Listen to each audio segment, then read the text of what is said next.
that over. Cool. Alright. So, yes, we're going to jump into the third day of the OSC Championship, guys. Let me show you guys how this bracket is looking so far, as we've had a couple of days of the winners bracket so far. And now we're going to have a look at the lower bracket today. We're going to see a bunch of lower bracket matches today. It's going to be 5 lower bracket matches, focused on the top section here, actually.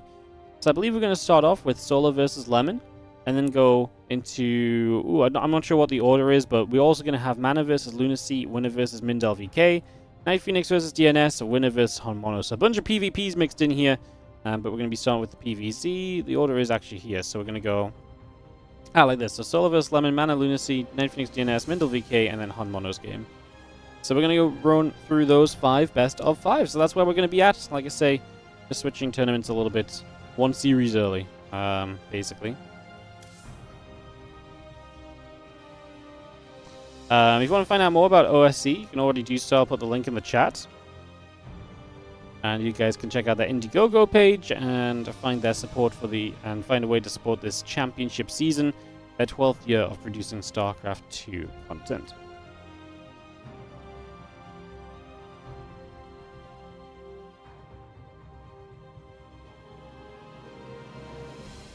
Alright, so let's get, I think, just into it. We're going to be starting off with Solar versus Lemon. Actually, kind of looking forward to this series because I do think Lemon has a chance to kind of bounce back and fight a little bit in this series. I do think this is already, from the very start, just going to be a pretty interesting one. So, looking forward to some fun games. And I think we are good to go. I'm just double checking if one of the casters is joining us, but they might be just a little bit later because, like I said, I've kind of pulled a fast one and started a little bit sooner just because we can finish the Elite Cup. I think we're okay. I think we're just going to send it. Let me just double check we're on TL as well.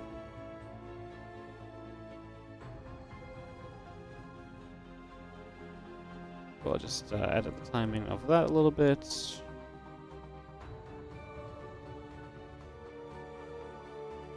that correct?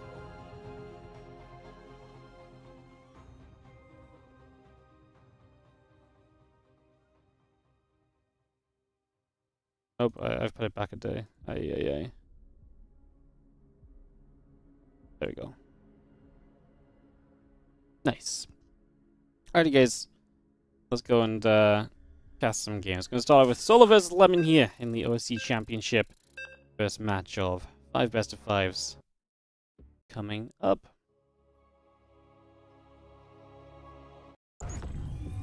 As we head to the bottom right side of the map.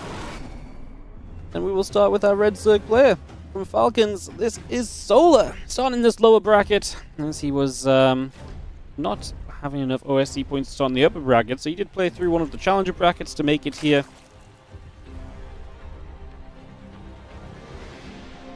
And he takes on Lemon, who, obviously, I mean, all the players in the lower bracket came through the challenger bracket. Good to, good to see a couple of these names here, because I was not knowing, obviously didn't know if they were going to be here in the OSC Championship. And definitely some of the players that can absolutely make a little bit of a run, you know? These are definitely some guys that can go on a little bit of a streak and make a little bit of a run deep in the lower bracket, I reckon. Obviously worth mentioning that this is a lower bracket matchup, so this is elimination. We've not eliminated anyone from the OSC Championship yet because we've been in the winners bracket only.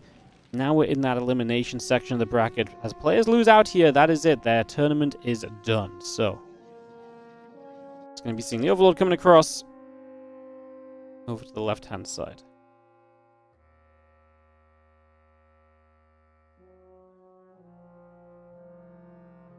Hatchgas and Pool coming up, the Gateway coming in the front from Lemon, and we just see this probe coming down, getting ready to expand nice and early here on El Dorado. It's just going to put this expansion down.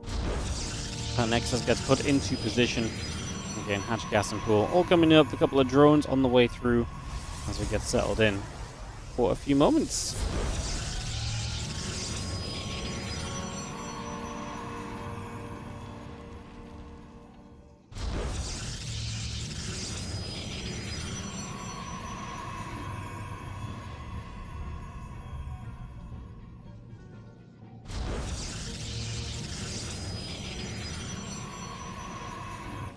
Interested to see what Solar brings us in a bit of ZVP. And we do think a lot of the time Solar is very focused on being quite an aggressive player.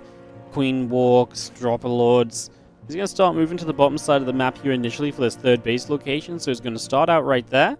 And then obviously the chance to move across to the far left side with some aggression. If I'm Lemon, I'm thinking we expand up here if your opponent's expanding down here. You don't want to expand towards a Zerg. Because I think a lot of the time nowadays as a Protoss player, you kind of want to be the defender, right? You want to be the defensive player, and expanding to the top, if they are expanding to the bottom, is just an easy way to make defending a whole lot easier for you. It really does simplify things, so expect that to be a factor as the Stargate comes up here from Lemon. Just going to see the Overlord moving through the bottom side of the map as well, and away we go. It's an Adept that is shading across from Lemon, but that's going to cancel. Queen building. Again, game 1. Best of 5 action, so lots of games in the series, and just lots of games in the day in general, guys. Like I say, across the course of the day, we're going to have 5 more best of 5s for you still, so we're going to have a bunch of action still coming up. Like I say, going to be a little bit PvP heavy, but we'll make the most of it. We'll enjoy it. We've actually got some pretty fun players, to be fair, so not too concerned as a couple of Crypt Teamers come out the front. The Adept is going to step back a little bit.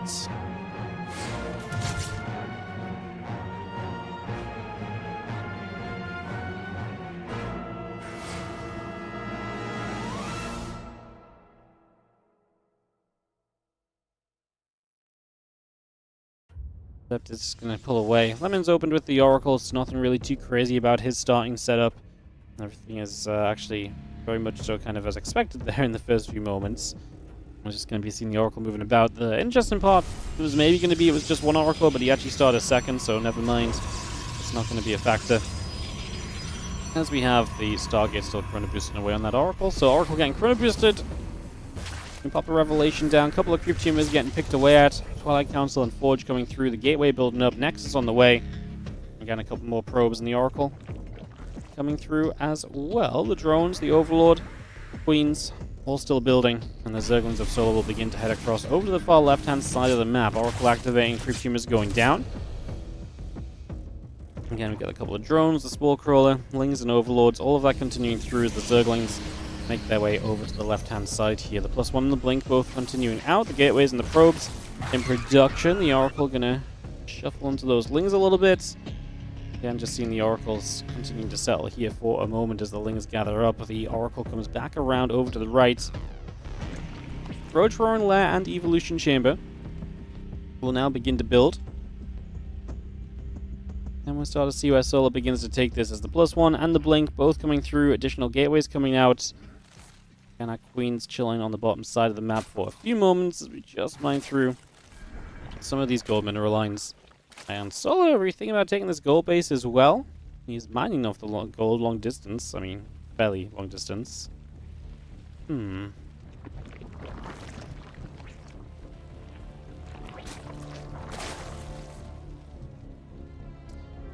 just going to go to the top side, it seems, for his 4th base, so not going to get too adventurous, it seems. Just going to be seeing our Stalker, the Overlord. Just going to be dealing some damage. Overlord is going to go down, so the Overlord falling already. Again, +1 and Blink coming through. Stalker on the way up. And a couple of Crypt Teamers spreading through the bottom side of the map. The Overlord pulls back here to the Queens, which are going to be moving themselves around the right-hand side as well. So just going to also see what they can get up to, where they can go. We have got ourselves Stalkers and Oracles still moving over to the far right-hand side.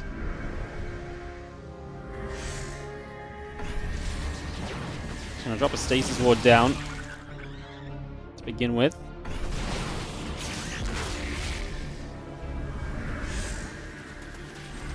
Stasis just gonna set up for a few moments. We do just keep on pressing. I mean, Lemon putting some pressure on here initially. Queens, Roaches gonna come across. We do see a Transfuse going down and a couple of Roaches being kept alive for a little bit. One Roach taking some damage. Stalker's gonna get jumped on. The Ravager's coming over. Our +1 missiles and our Roach Speed going to come up as another Corrosive Vial. Dropping down, we're going to get a Crypt Teamer as we go. I'm just going to keep on trading for a little bit as we go back and forth. Couple more Vials continuing to come up early on. Again, +1 missiles and Roach Speed both building. The +2 attack and Storm coming online. I'm just going to be seeing our Stalkers still trying to trade with those Roaches for a little bit as well. So continuing to keep going with some more damage. Just going to have our Stalkers coming about. The Ling will go down.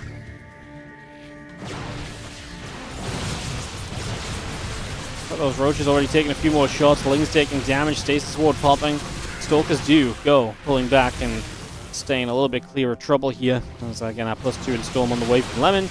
And still trying to fight. Those Roaches still dealing some damage at the moment.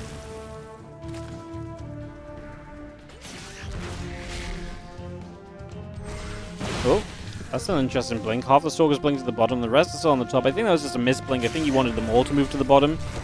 Now he's going to bring them all back up to the top, so yeah. Maybe even just kind of showing the Stalkers on the bottom, trying to make Solar move out of position. Give the Stalkers another chance on the top. So a couple of ideas being explored here by Lemon.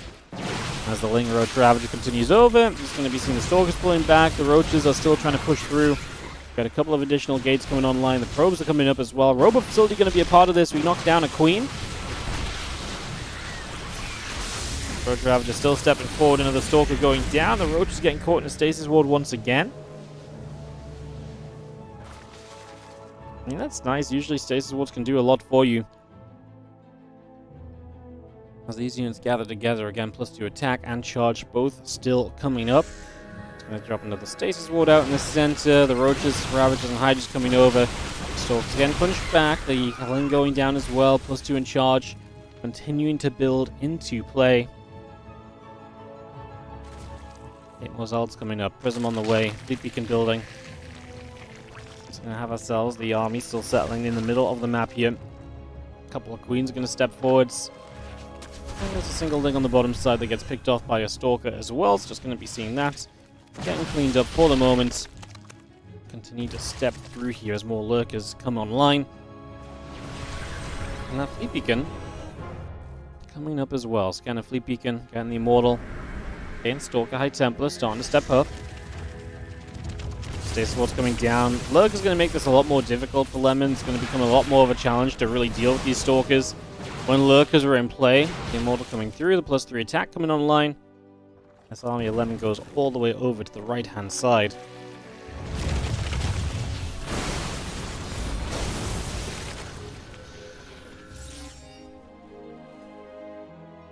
Lurkers will punch back again. Stalkers and High Templars just going to be firing. Going to move to the south a little bit. The rest of these Stalkers going to get jumped on. Lings going to get there too. The Overseer coming about. Another Storm coming down. A couple of Corrosive Files going to get mixed in with that. You see these Stalkers going to blink across and a couple of those Lurkers falling, but at the end of the day, we're just going to get across to the other side here as Solar. He's going to get a good position going right away. I mean, this Nex is already in some trouble. The Zelda going to run in from the left side. Hydra Ravager going to be fighting one Immortal's not going to save you. The units from the right. Oh no, no, no. The Lurker's going to be able to probably burrow and kill those High Templars. And we GG before that even happens. That is going to be our first game going the way of Solar. You guys are going to get game 2 set up here in just a moment. I'm just going to be right back 1 sec, and we'll come back into this Whispers of Gold coming up in a moment here for game number 2 of this BO5. Sorry.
Alrighty guys, sorry for that. Welcome back. And let's get into our next match here between Solar and Lemon, game number 2. And Solar kind of denies the Stalkers from doing much, gets the Lurkers, and Lemon just couldn't stop the Lurkers. They got right across the map, they got in position straight away. And yeah, Lemon just didn't have really an army that was going to deal with it, not in a consolidated position at least. He had a little bit here and a little bit there. That little bit of a mismatch of defense kind of really leads to those Lurkers getting to a very good spot. And once those Lurkers are in a good spot, it becomes a very difficult place to deny at that point, you know. So there we have it as we go into game number 2. Bottom right is Solar. He's from Falcons, and in the top left, our blue Protoss is Lemon.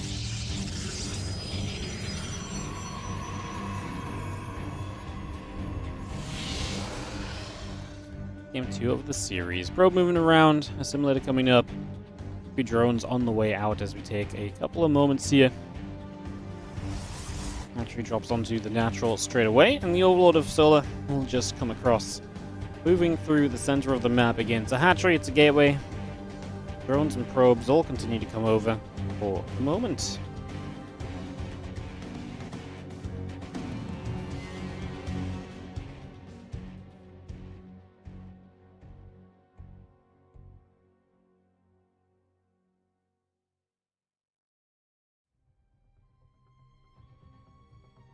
So the Overlord, I'm just going to go towards the upper left side. Again, gateway, probe, on the way up, hatch, gas, and pool.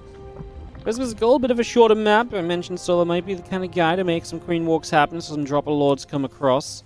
We'll see if that is the choice of his at any point in time during this.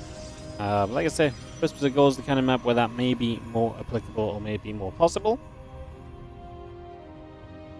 So the possibility is there. As our Overlord heads to the upper left, Cybercore and the Nexus continue to pull on through.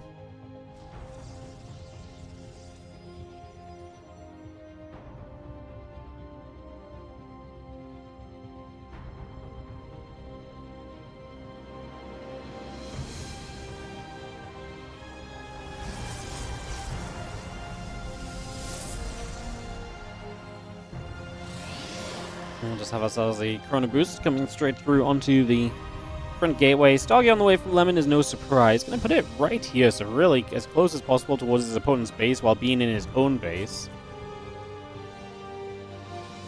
I wonder if there's a plan there as again the link speed comes up, the Stargate and the Nexus continue to come through, the Adept and the Warp Gate continue to come about, and the Adeptus heading down to the bottom right side of the map here, so we'll make its way out down to the bottom. Like I said, we'll see what the Stargate brings us. Probably just an Oracle or 2. But yeah, I wonder if Lemon has any plans overall.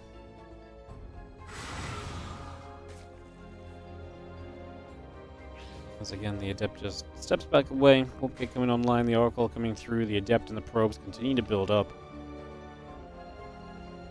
Obviously, Solar's Overlord would like to know what's going on. You don't see any tech structure on this low ground, which is part of this Stargate being in the main as well. Not actually easy to spot with no Overlord in this direction. So Solar will remain blind for the next few moments at the very least. Again, the link speed is coming up, the hatchery coming through, additional drones, links, and the queen coming up as well.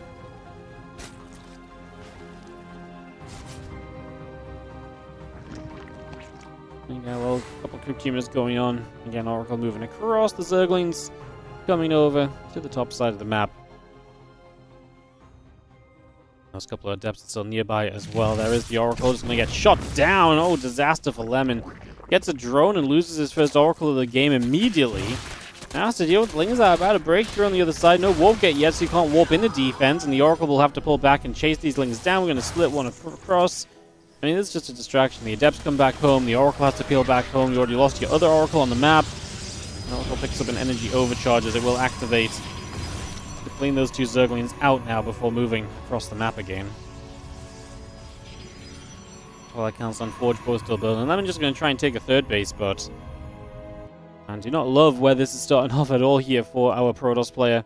Just going to see the Oracle then continue to come to the bottom and try and make something happen as it gets into this position.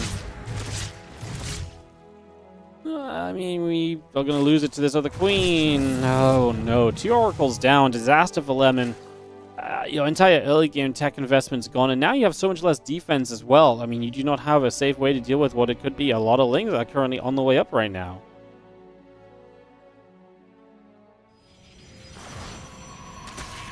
Ling's going to get there. Surrounding the Adept. Well, this is just a disaster through and through and through again. Not really much else to say. Stalker's warping in without blink straight into this Ling surround. Solar is building more Lings too, so this is not going to stop. Lemon's going to say GG is, unfortunately, this one is just going to escape this a little bit too far.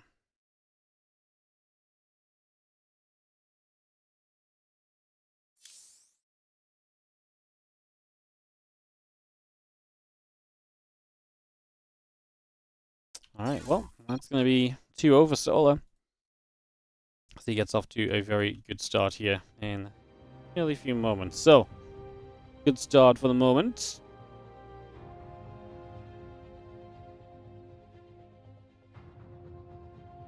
Let's see if Solar can keep it up as we go to game 3. We're going to go to Amygdala for this third map. Get this straight underway. Just double checking. No casters join us during this. And let's go, go, go. Just have to BRB a minute after this game again, guys. Go grab something from downstairs. But we'll be able to just go straight into game 4 after that, pretty much. So just letting you know. Also saying it out loud so I kind of remember myself. Go and get it. Would be smart to, actually remember that. Top right, our Red Zerg player here is Solar. He's up 2-0 in this best of 5.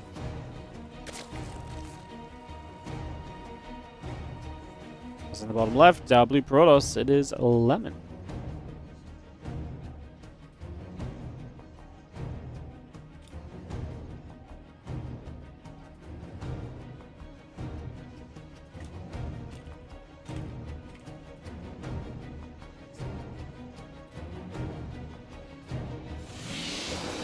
Well, Lemon, gotta switch it up a little bit right now. I mean, this is not going well. I mean, that last game was just a disaster. Both oracles going down for basically no damage is just not ideal.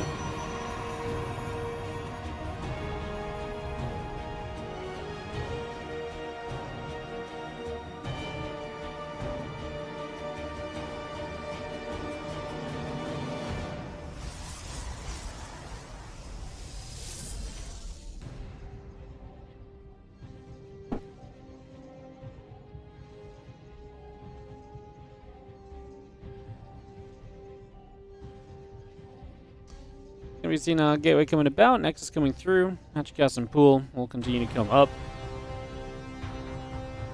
As we got a couple more drones coming over. Nexus coming in, the Overlord coming across.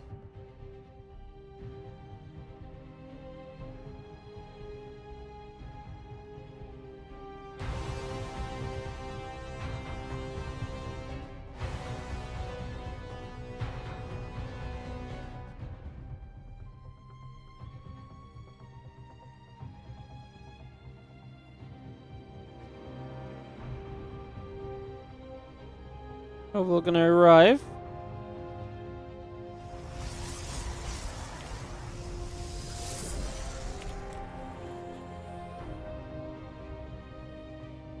And Nexus is going to come through. The Stargate is coming online. Getting that going. Again, Adept and the Probe coming over. A couple Queens in production. Link speed producing from Solar as well. Again, that Warp Gate coming up. Overlord sitting at the front. The Link speed coming through.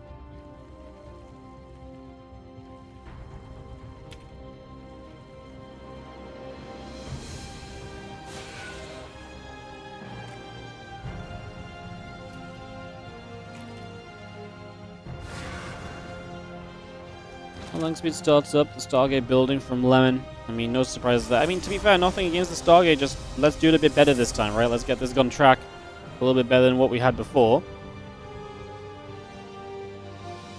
Link speed coming up, Queen's on the way, the drone producing, Oracle Adept, Warp Gates, a couple more probes coming over as well.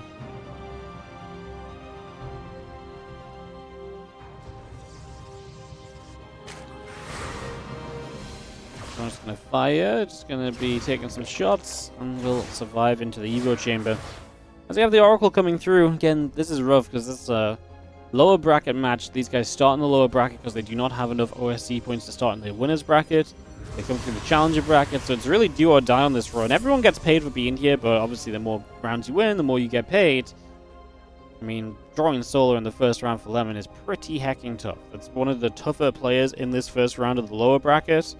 So unfortunately for Lemon, it's not an ideal start for him as the Oracle moves across the map. Creep tumors will be going down. Drones, Queen, production all continuing. Just going to get the Queens there and hitting the Oracles once again. So Oracle takes a few more shots. It's down on the south. The few Zerglings are going to be there to hit the Nexus. The Adept will fight back. The Lings get turned around. And that's going to get turned the other direction for the next few moments as well. So just going to get this pulled back in the, like I say, the other direction for a little bit. The Lings all gathering together.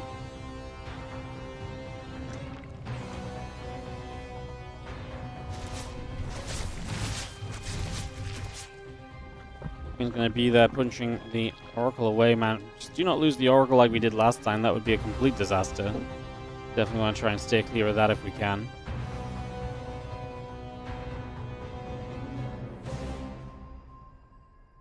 And Blinking +1 coming through. The additional gates coming up. We ping to the top, but I think that's just a misclick from Solar as he's setting up over here, spreading his creep.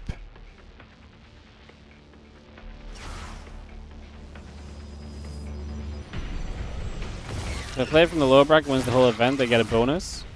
Oh yeah, I forgot about that. I guess we'll be talking a bit more about that if anyone makes it through a few rounds. Now, the lower bracket is a gauntlet. I think the closest anyone came to doing the full lower bracket gauntlet was actually Denver. He had a pretty insane run. Lost in the grand finals at the end. He beat Clement in the third place match in the lower bracket finals. And then lost in the finals 4-0, I think. But, man, that was... yeah, Denver came close to doing it, but it's just so difficult to do. There's also the players from the winner's bracket will eventually drop to the lower bracket, and the lower bracket then becomes extremely difficult because you got to go through all the best players there as well, right? So yeah, it's a fun little thing. How much do you actually win extra? Do you know, Cynical?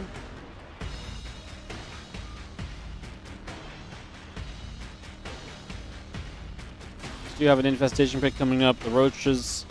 +1 missiles and roach speed, all of that continuing to get built up here. The Overseer in the main base and settle down as the Templar Archives will build into place. The Stalker producing $350 extra. Nice. I mean, like I say, it is tough, but I believe someone like Solar could do it. Would still be an upset, but yeah, worth trying, right? As our Stalkers trade with these Queens, trade with these Roaches. I'm just going to be seeing a couple of those Roaches taking damage already. The Queens going to come back over. Roach speed, +1 missiles continue to come up. A couple more shots coming over. The Roaches are dropping down. Zerglings are dropping as well. So damage is being done across the board. We've got one more stasis ward in the background as the Stalker at the front goes down. Another Stalker gets picked off. Roaches and Queens continue to punch on through. Roach speed is about to finish up. +1 missiles is coming to completion.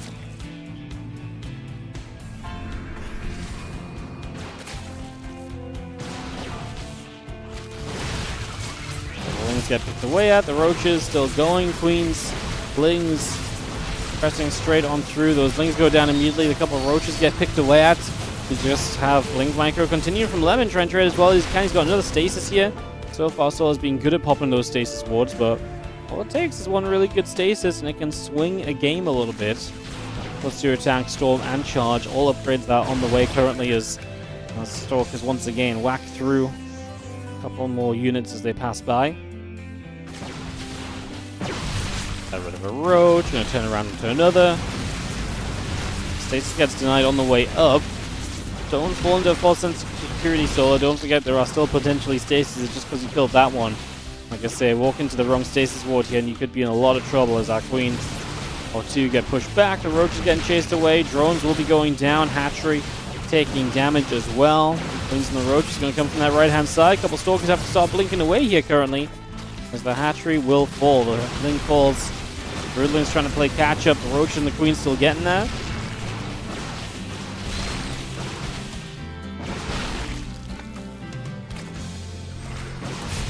to get those queens as, again, the Roach is still coming back the other way. +2 attack and charge coming up. The Stalkers will get rid of the Nidus network, so the first round of Swarm Host will not do much of anything. Good defense there for Lemon. Denying that first Nidus goes a long way for you. That does a lot. Now the Stalker's still stepping up. A couple queens are still going down, so you will see those falling. It's going to be seeing the lava getting picked off as well, and the queen getting grabbed. On the right-hand side, those Swarm Hosts still popping out of the Nidus network, and they will get into the main. I mean, this is scary. What we're going to do, you're going to hit the low ground. A little bit of hesitation on the Locust, but they're going to go to the low ground in the end, knock the battery, go from there. High Templars do have Storm if they can get the energy, but that's going to save the Nexus at this point, so we're going to lose this base. At the same time, Lemon's still trying to push at the front, which, to be fair, there's not really any units here. A handful of Roaches, the Swarm Host on cooldown, so Lemon is actually going to succeed in continuing to get damage done on this other side for at least a few more moments, even if that is just trading off Roaches. If you can force the Swarm Host to pop defensively, that would be amazing, because if you can force the Swarm Host to play defensive, that's going to take away so much of the potential of the Swarm Host that's meant to be there. And there is some of the Locusts coming out defensively. A lot more Stalkers just joining up right now. No Prisms, they have to walk from all the way across the map. We've got the Nidus right here, which is where the Swarm Hosts are hiding inside, but I'm not sure if you're going to just pop out in the main base with units nearby. I mean, you probably could. But now the Nidus goes down, that's the risk of it. So if you're out there and then the Nidus pops, you even have the High Templar coming across the map now too. They were potentially preemptive storms considering the situation. You might actually need those storms against these Locusts. I actually don't like dropping them on these Locusts here, because I feel like this could have just been a run the hell away scenario. And turning Fort into this a little unnecessarily. Use that Storm, now has to morph the Archon. No warpins on this side of the map, remember, so anything has to come from the entire other side by foot. And that takes a long time for High Templar, and that may discourage you from reinforcing with those HTs as well. Archon still pressing in on the front for the moment. Just going to see our Roach Rabbit taking damage.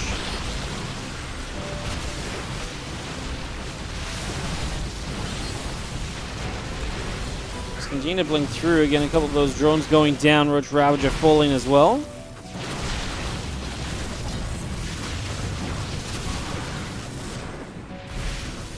More Stalkers pop up. Roach is going to be pouring through. We are going to see in the bottom left, and Nidus network going to be on the way in as well. So going to bring that Nidus through. On the right hand side, a couple of Zealots going to jump onto some of those drones.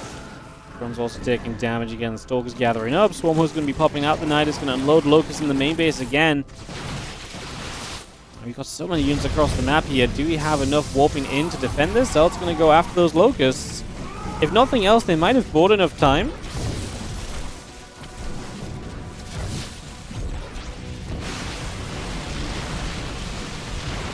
As long as the Locusts don't take down a base, I feel like you're kind of okay about it. Lemon's still pushing on the top.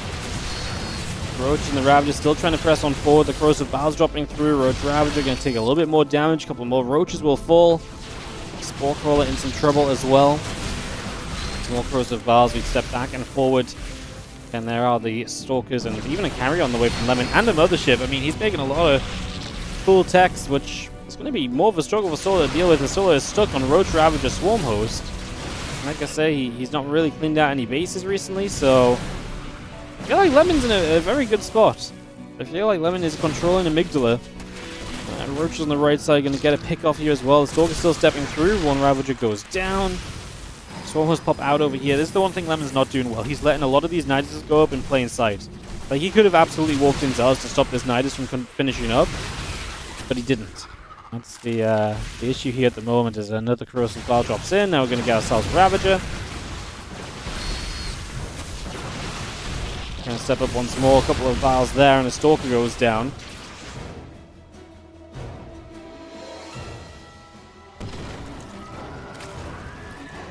White Templar coming through. Zealots on the right side working on a hatchery. This base did go down. Nidus is here. Nice, but you're going to eventually get cleaned up by the carrier, albeit very slowly. I mean, the Swarm Hosts on cooldown. There they are coming off cooldown, so Slow nips away. Going to aim for another base. Like I said, we already lost this base here. The Mothership arriving now as well, and Solo just says he has no answer to this, which kind of is suggested in the supplies. And Lemon is going to bring it back a game to make this a 2-1 situation rather than a 3-0. So Lemon fights back and will not give up his OSC championship hopes just yet. Guys, we're going to go to ley lines, but I'm just going to BRB 1 minute. I'm just not even going to put you guys in a proper ad break. We'll just run downstairs and then Be right back.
I've brought with me Ellie, who has been at the beach today, haven't you, Ellie? You want to tell everyone about your beach trip?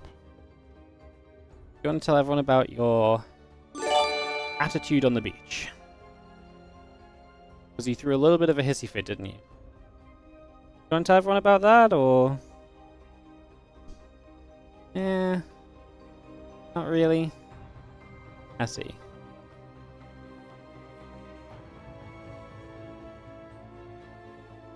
Alright.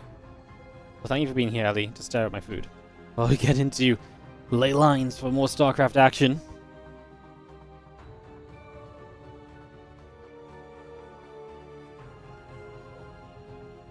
Let's take this away. Sipship, thank you so much for the 39-month resub.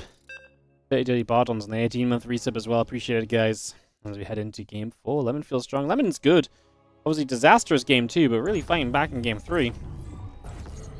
I'm genuinely kind of sad that he faces solo in his first round, because I really think against most other players in this lower bracket, Lemon would have won at least the first match or a couple matches. It's a rough play to draw, like I say, early on.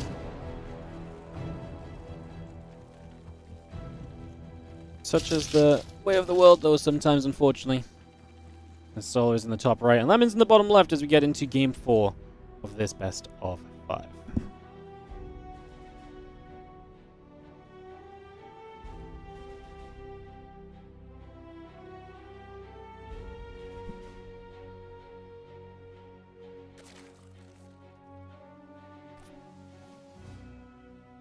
Always love the OSC stats from Eddie. This is Solo's 10th OSC championship. Tied the most of any player. Well, it's Lemon's very first. Solo finished 25th, while Lemon finished 35th in the overall OSC rankings this year. Does that mean Solo must have just been shy of making it into the upper bracket? Solo's our only two-time champion as well of the OSC championship, if I'm not mistaken. Also a little bit of a stat for you all.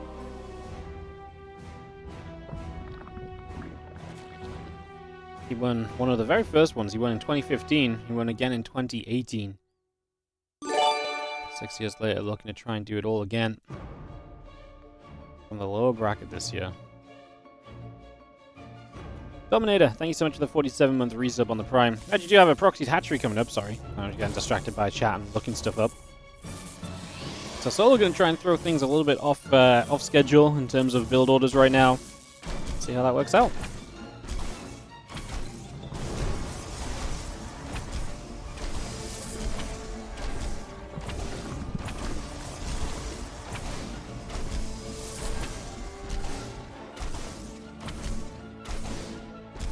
So it comes swinging through this hatchery. As we'll just have 2 Zealots and then 2 Adepts. I like the double gate response to this. I feel like it gives you a good chance to go across the map afterwards and apply pressure.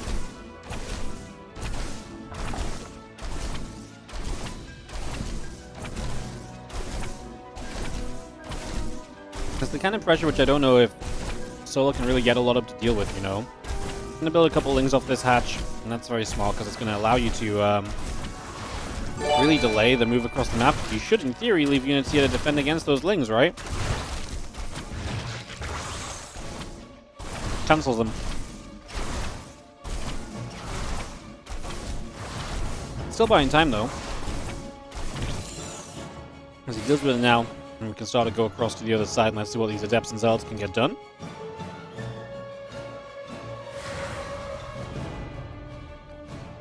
I was like a fat kid. Thank you so much. 43-month resub as well. Appreciate the support.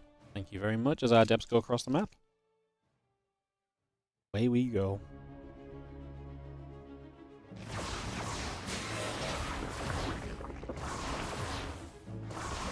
Well, the Adepts can threaten a shade into the natural, but they're being tracked by Zerglings, which is why they cancel. Can the two Zealots and Adepts actually get rid of this hatch? I'd be a little shocked, but to be fair, you're making solo make a lot of Lings. That alone is kind of a win.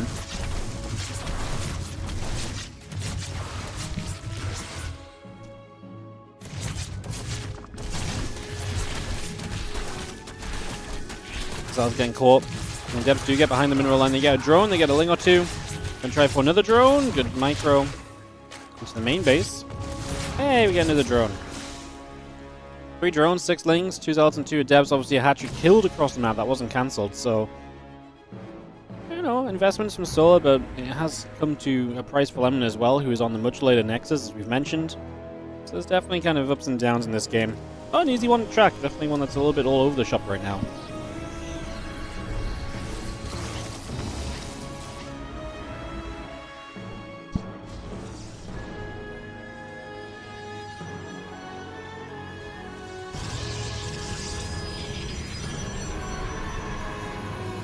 Nexus begins to build on the third base. A few Lings just going to nibble at that Nexus. The probe's coming up, the drone's on the way, Spore Crawler building. As the Lings go across the other side of the map.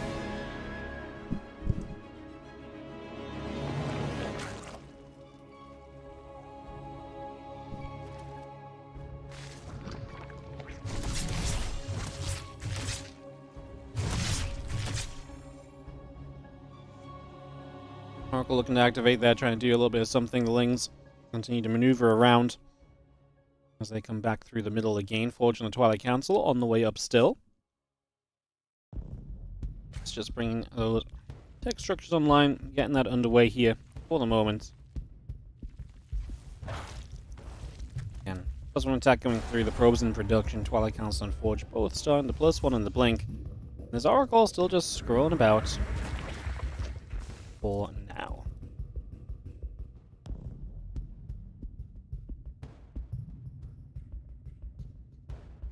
Things make their way across again. +1 blink coming through. Melee upgrade, Overlords, Lings and drones all producing. Now Ling's going to hit the front and the Adept going to be there. And Oracle as well to try and deal with these Lings right now.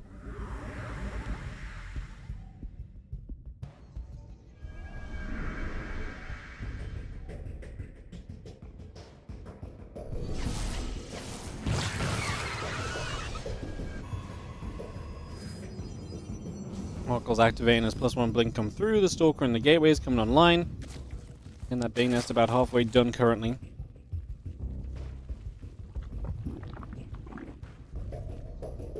Link's still moving over to the right-hand side.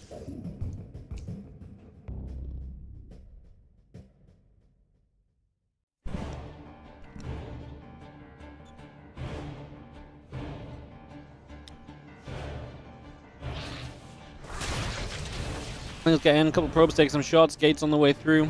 Again, melee upgrade coming online, the drones are building, the lair is on the way through.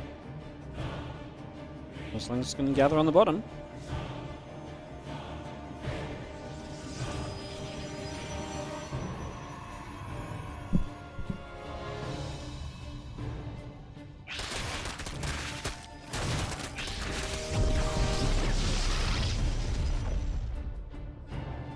Still has a melee upgrade about to finish as the pylon and the assembly both start.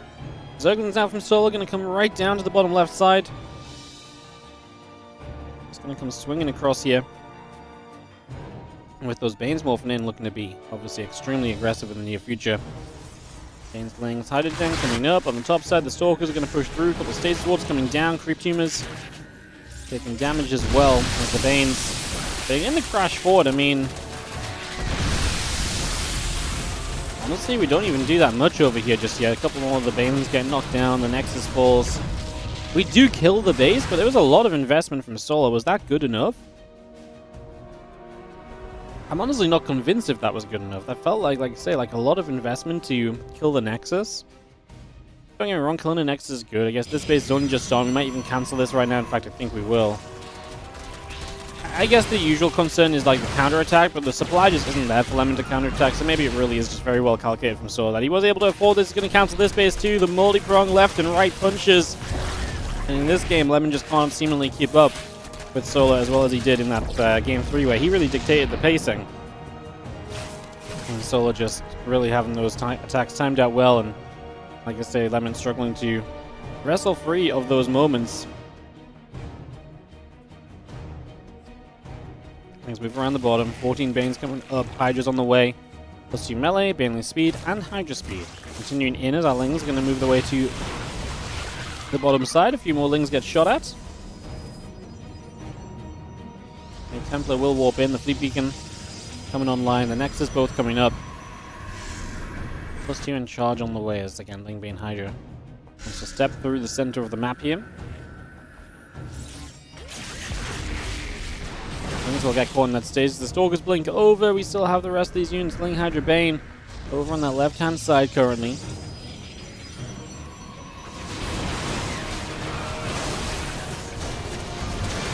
Storm's coming down. The Banes are going to crash through.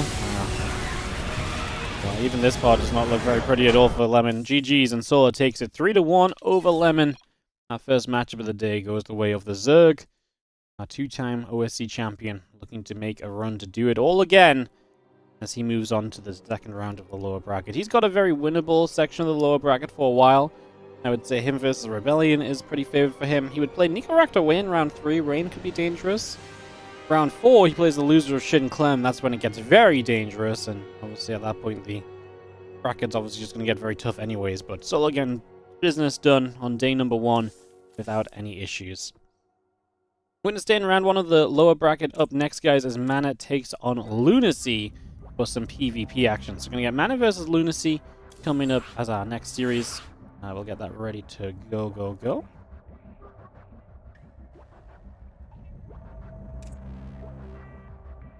And we'll kick off in this PvP in just a few moments, guys. Just going to put the break screen up for about a minute, and then we'll come back and get straight into it.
Welcome back, everybody.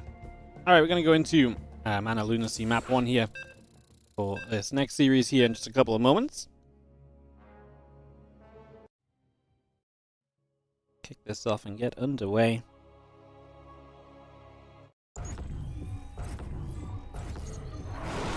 As we head into more StarCraft 2. Press best of 5. Again, it's the lower bracket, so everything on the line here. Elimination at stake.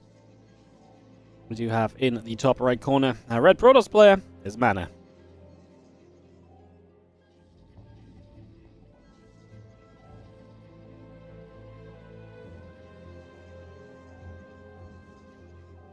Taking on the bottom left. Blue Protoss is going to be Lunacy.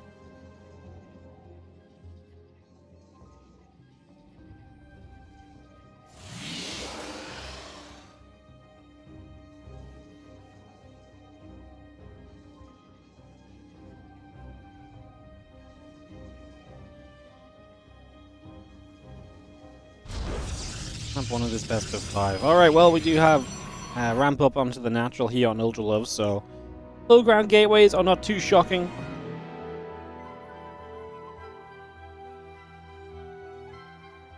We'll have ourselves the couple of simulators coming through, gates coming up, probes on the way.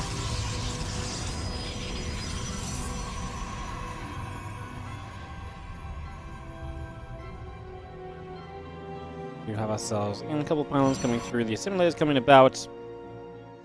Have you seen our expansion play likely to get going from both sides here? There is the cyber core from both. Again, just going to be committing to the one gateways. And that means with one gateway each, probably nothing too crazy happening for the next little while.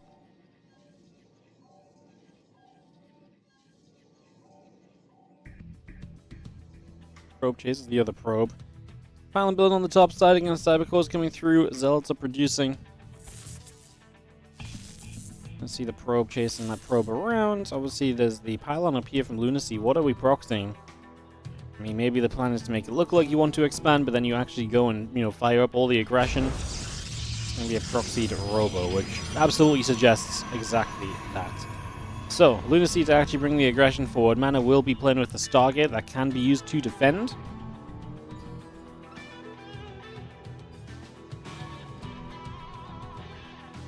Probes coming about, moving over a little bit here and there. Robo facility coming up. And those gates building through, the warp gates coming online. Just going to be seeing the probes nibbling at each other for a few moments. Getting into play.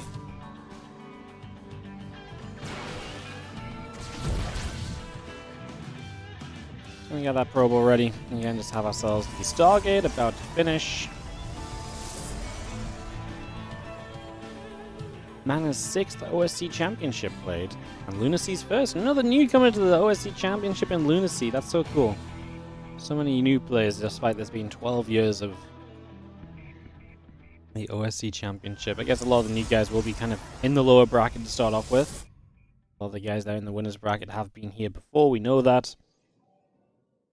There's that Voidray, Chrono boosting out of the Stargate, so that's coming through. The Zealot and the Stalker are going to be there to push the Stalker the other direction for a little bit. I mean, the Voidray very much so needed because that's going to be a big part of your defense. The fact we've gone for the Immortal eats up a lot of gas. That means you're not as Stalker heavy, and that does worry me when it comes to dealing with this Voidray, basically. Is actually going to dive forward right now, and there's nothing that really hits the Voidray here. It's going to hit the Stalker, chase it away. I would not mind it turning onto the Immortal. This is not looking like a good start for Lunacy, as the Voidray is now going to start chasing the Immortal down. The Immortal has to take a turn. It's just going to run towards the Stalker, but I don't think there's a good outcome here. This Immortal is just going to go down. Now the Stalker is just not going to go down. 3 more Stalkers coming in. Okay, this is the good outcome, is that Mana overcommits with the Voidray. And I was going to say it dies. It doesn't even die. It just takes more damage. This Voidray going to activate Prismatic Alignment. We've got a couple more units here. We target fire to get some kills off. And it starts to really look as though Mana is just in a cracking position for this opening game here on Ultra Love. This is looking very cozy, very comfortable to begin with.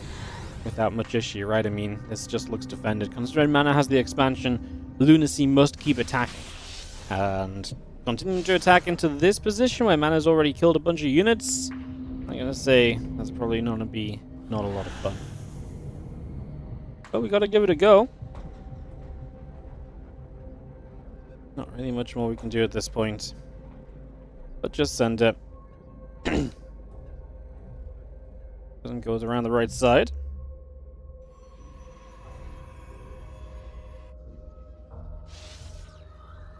Portrait coming up, the Robo facility building, we just have ourselves, Mana just getting into a better and better spot defensively. Does need to deal with this little warp prism pressure though, so has to go deal with that as the prism gets pushed down the right side. Another Voidray finishing at the front as well.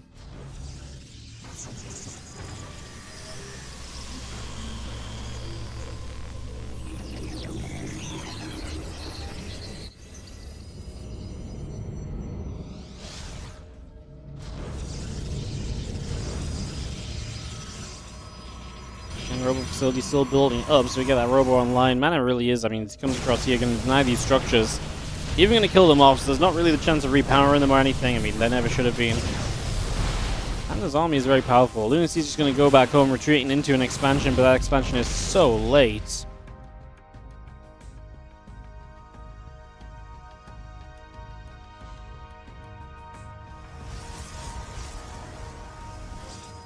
Poison Stalkers and the Adept going to continue through again.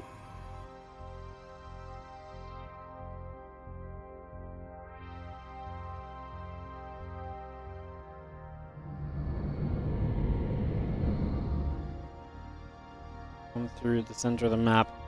Going to see how Voids and our Stalkers continue to come across. Voids are going to activate. Those Stalkers going to be taking a lot of shots already. So a lot of Stalkers going down, the sentries as well, taking some damage. We do see the Stalkers continuing through. Lunacy just going to say GG. That means that Mana is going to take game number 1. So just like that, Mana takes the first game of the series. We'll get game 2 coming up in a few moments, because that was obviously a pretty one-sided defense from Mana's point of view. Pretty comfortable stuff. Let's just get straight into game number 2, guys. Going to keep it rolling today. Keep the games coming. Thank you so much, Slow Joe. How are you doing on the 38-month resub? Thank you so much. All right, let's throw into game number 2. Like I said, we're just gonna keep the games rolling and keep you guys entertained with as much StarCraft 2 as we can today. We've got 5 best of 5s in total. We're already done with 1. This is our second of 5. Again, a few PvPs in a row right now, actually, as we're going to be having Night Phoenix DNS. The winner of this series plays Mindel VK, and then also the Hon Mono versus Night Phoenix / DNS matchup after that as well. So that's all still coming through as we kick off into the top right side with our Red Pros player who takes the 1-0 lead. Great defense on game 1. Take the advantage. It's Team Liquid's Mana in the top right corner. Bottom left, it is going to be our blue Protoss. This is Lunacy.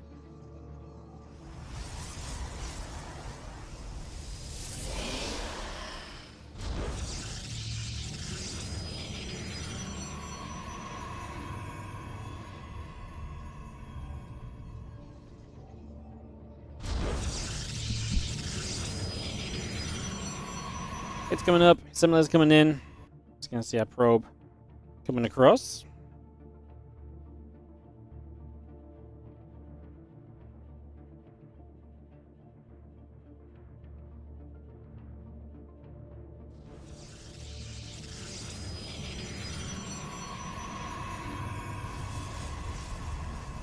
Two Ks coming up on both sides of the map. Just gonna be seeing the probes on the way up.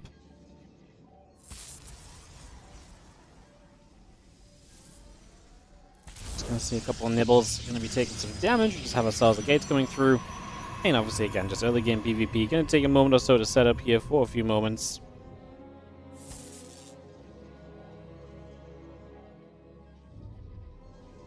Sniper core building on both sides. Gateways coming up. The probes are building too.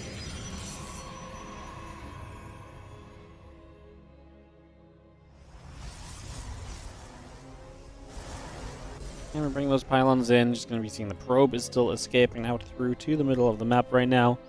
Away we go with that. A couple more stalkers will start on the side of Mana. Warp gate coming up as well.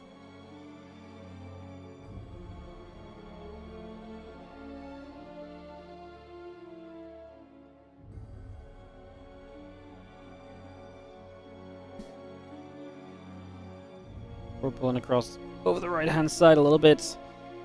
I mean, Mana just trying to be safe and scouting for any potential proxies here for now.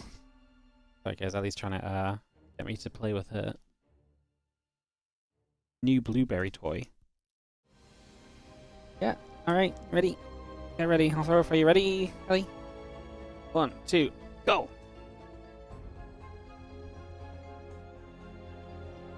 Alright. Sorry, just, you know. Dog dad life. Is SC2 free? What are the paid expansion packs for? Yes, it is free. The Wings of Liberty campaign is free. The expansion packs are for the additional campaigns. multiplayer is completely free to play. The only thing is you have to win like, I think you have to win like I can't even remember what the rule is, but there's like some slight like time gated thing that blocks you from playing ranked ladder straight away. Which is just to stop people building like Smith accounts for free basically. But yeah, you can do everything in StarCraft 2 except play the Heart, the Swarm, and Legacy of the Void campaigns for free. Next, that's all of the arcade, the ladder, first campaign, all free. Not lovely. Forge coming up, Robo Facility, and Nexus coming through. The probe in production as we have the Prism already on the way out here from Lunacy. So get that Prism out. Gonna go try and figure something from there. Hallucination will make its way onto the map. So just gonna start.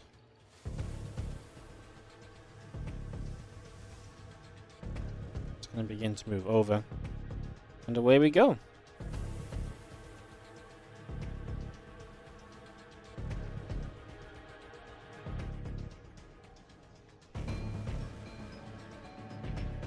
Hallucination still moving about again. The Immortal coming up on both sides. Twilight Council coming through. The couple sentries going to nibble at that Hallucination.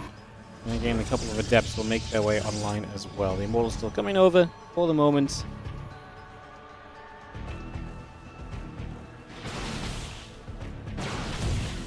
So obviously going to grab that probe. The Observer moving out. The Prism moves into the main base. A couple of sentries will go straight after some of those workers right here. So probes will be taking some damage. The sentry drop is a real threat, guys. Oh my god, 5 probes. We could have, honestly, I feel like we could have had more. I feel like so many of these probes at the front. Kind of a huge deal. Resonating Glaives coming through from Lunacy. The couple of gates are going to go down.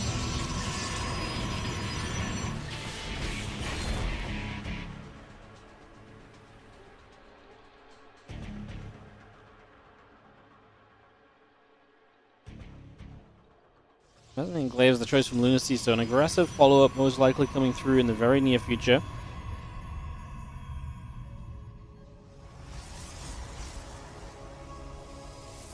And the extra gates come online, the Prism and the +1 coming through. Hobbs just going to be stepping forward as the Immortal Stalker, Adept, and Sentry continues to come across. Resonating Glaives coming about, the gates are all producing, the Immortal coming in. Yo, thank you so much for the level 125. So Francisco on the Royal Match. Thank you very much indeed. I appreciate that. Thank you so freaking much. Amazing. Thank you, thank you. As we do have our units just going to gather up in the center of the map here. And like I say, Lunacy looking to be aggressive with this Resonating Glaive-based timing. Mana has a couple of mauls. Lots of static defense coming online. His own Glaives starting, but very late Glaives. Hallucination going to pop up on the Archon. Stalker just going to be coming across and making our way straight to the other side for the moment. So away we go. Going to be seeing a couple of force fields continue to come down. Just going to be seeing the Prism moving about. The Adept's going to get going as well. And, I mean, the Adepts do a lot here. The Adept batteries are already out of energy, and Mana's dead, no? +1 attack, not going to change anything here. He does have 3 Immortals of his own, which are just already taking a lot of damage. We save one of the 2. There's the other one going down, though. Okay. I don't think this is happening for Mana. Not with 3 Immortals still up from Lunacy. It's going to be extremely difficult for Lunacy to lose all of those Immortals without trading somewhat decently still. GG's. And we are going to have Lunacy taking game number 2 of this best of 5. And we have a series on our hands. Lunacy fighting back. He had some cool games actually in the Challenger brackets we casted. Lunacy coming out with some fun StarCraft 2 games and some fun matchups. So I was actually kind of happy to see him in the in the bracket here today, and yeah, looking good there. As that's a GG's, and we are going to go straight to game 3 to see who's going to break the tie between Mana and Lunacy in the lower bracket of the OSC Championship 12. Again, ! OSC in the Twitch chat to find out more about OSC and all of the awesome jobs that they are doing to put their part of keeping the StarCraft 2 circuit alive and healthy into play. So do check that out. As Lunacy, Sentry dropping into victory for game number 2. And Mana having a bounce back now as he's all tied up. Can he retake the lead in a series where many would definitely pick him as the favorite?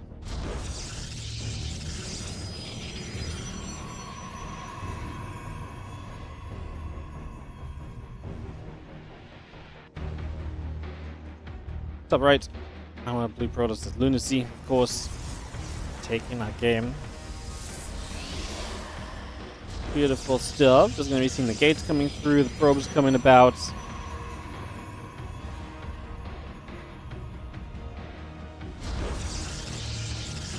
Going to just in on those probes for a few moments right here. Let's just have our simulators coming up. So simulators coming over, probes on the way. And get settled down for this game 3 on ley lines.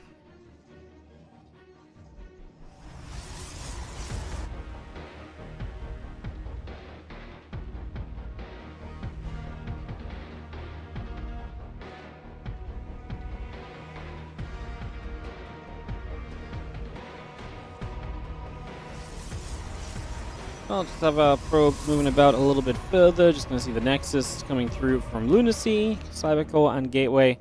Still building here. As we drop down a super fast Nexus, so going to be a little bit risky. And this is not a map with a ramp into the natural either.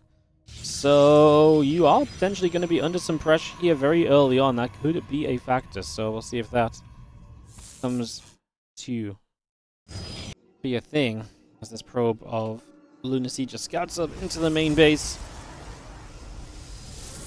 Cybercore coming through.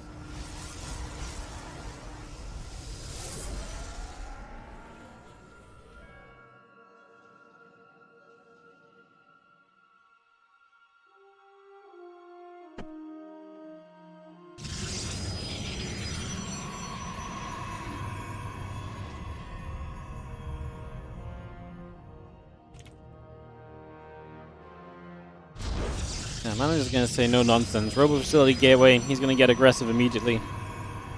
I get it. You know, your opponent's going for a bit of a ludicrous build order. You think you can punish it, absolutely get across there and put some punishment down. You have the two gates continuing up, the Robo Facility and the Gateway, like I said, going through from mana though. There's gonna be no tech at all for Lunacy. Basically, pure unit production is gonna be his play right now. It's gonna be rough against someone who also just has pure unit production plus the tech. The tech really goes a long way. Eventually, you want to have some of that tech kicking in, usually as the defender, and it's just not going to be there this time around.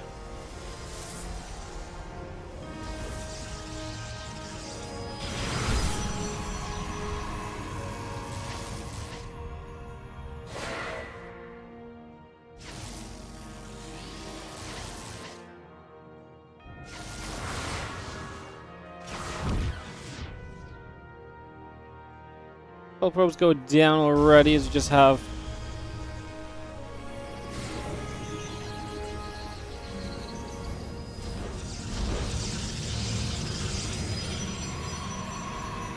the batteries coming online, pounds coming over.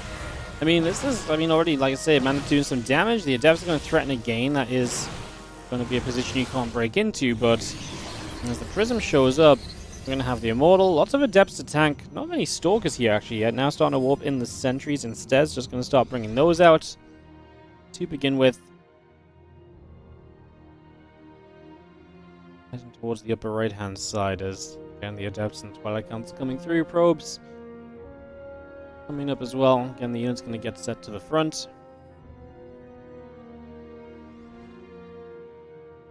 Isn't going to be overhead. Just going to load up a couple units and we get ready to drop toward the main base.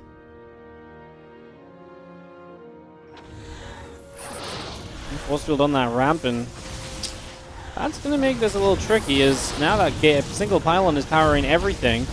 You get rid of that pylon, that's going to be a huge starting point here, because 3 gates get depowered and you have no production. Force field coming down again, and Immortal still firing probes. Going to be pulling in.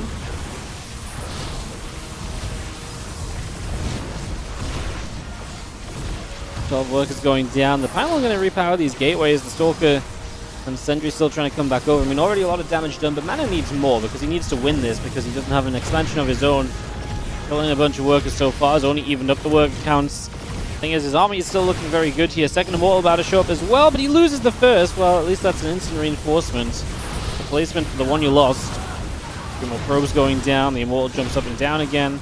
Sentry taking a few more hits. The Stalker's getting whacked down by that Immortal as well.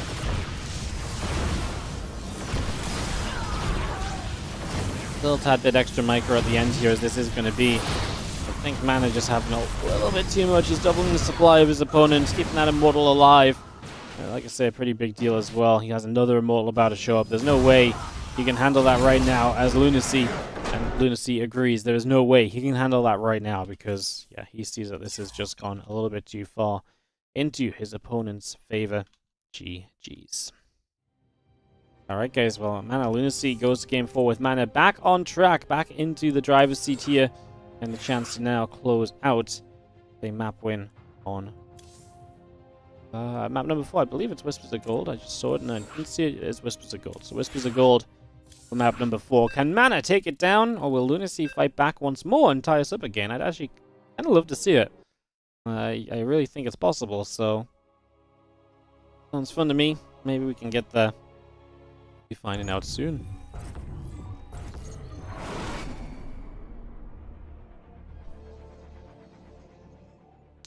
In the bottom right corner, our red Protoss player is Mana, currently up 2-1 in this best of 5.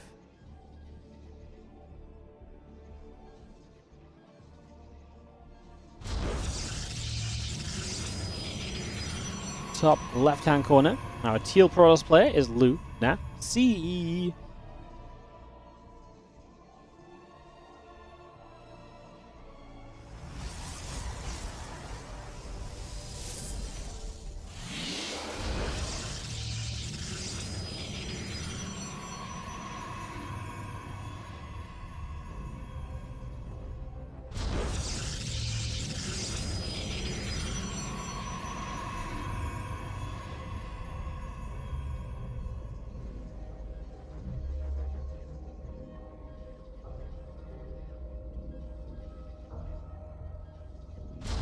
And gas is on the way up.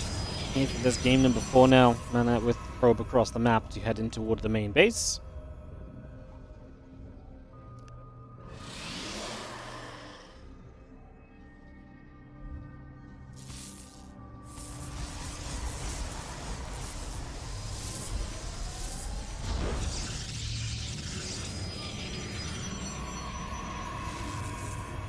Second gate away from Mana. Still just a single gate from Lunacy. If he's going to stick with that, then that could be very interesting.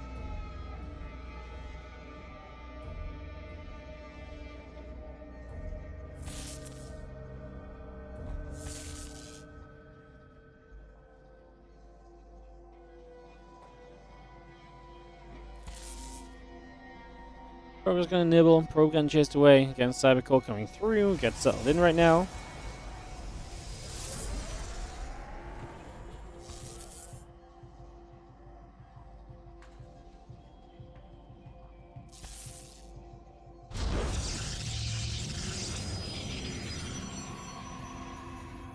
Is going to come across against Stargate on the way out. Mana going to open up with that little bit of tech against this one gate Protoss player.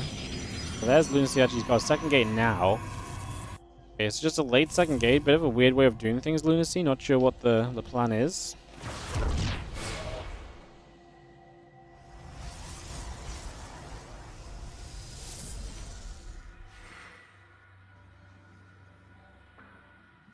Stalker, Wolfgate continuing up.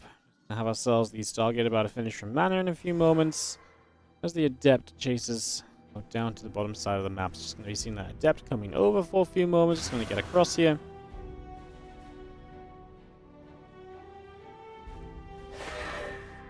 Oracle and the Stalker still building through. The Probe's getting ready to drop down a blockage so that Adept does not get in. And Mana will deny Lunacy from finding too much of anything here just yet. Nothing being given up in these early stages. As the Dark Shrine and Nexus continue through. So the Proxy Twilight Council is going to be a Proxy Dark Shrine, but Mana sees it all.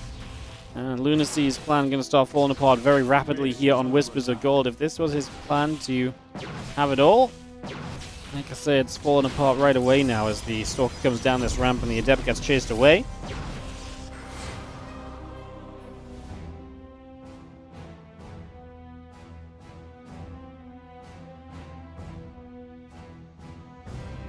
And Robo Facility and Dark Shrine coming up, but I mean, this Dark Shrine is going to die before it finishes, right? So it's disastrous for Lunacy. This is really not where you want to be. Oracle available too, so you can, if you need to, use that to detect. You know, you can revelate if necessary. Probably won't be necessary though.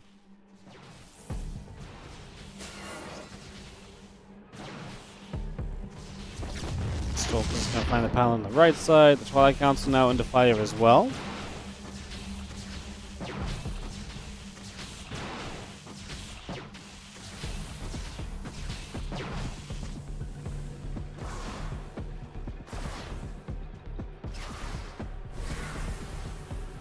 Dep just moving through, Twilight Council on the way. Mana now making his tech up. Obviously with his expansion being a little bit later, it's a little bit funky, but he has more workers, so the moment that expansion is up, he'll saturate it and take the equal lead there.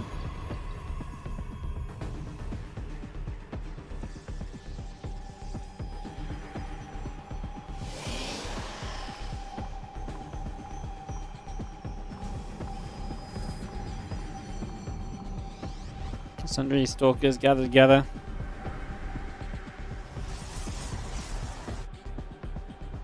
Two Stalkers heading to the upper left-hand side. The extra gates coming online. Probes and zapped by the Oracles. Oracles coming through and having a very good time here, succeeding in a little bit of initial pressure.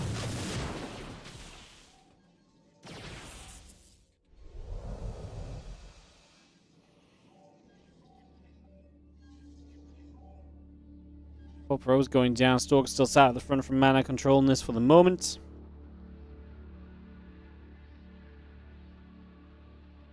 Stand out the front there. Four more gates coming online. Blink on the way up a little bit faster for Mana than it will be for Lunacy. The thing is, Lunacy ended up going into that Robo eventually, right? And he's got one Immortal. It's not the greatest versus just how much pressure these Blink Stalkers are likely going to provide. That's going to be one of his issues, just having just an Immortal is hard to really kind of pop off with, really. That's kind of the issue that we're in, as the Oracle going to eat a energy overcharge, get some more energy here. And Observer at least able to have a good scout around. Like I say, we're about to have the Blink. Apparently we sold the Observer as well, so just going to grab that. And across the map we go as Mana, who has already sat on top of a Stasis Ward here, so has that defensive kind of position on the map even to play with.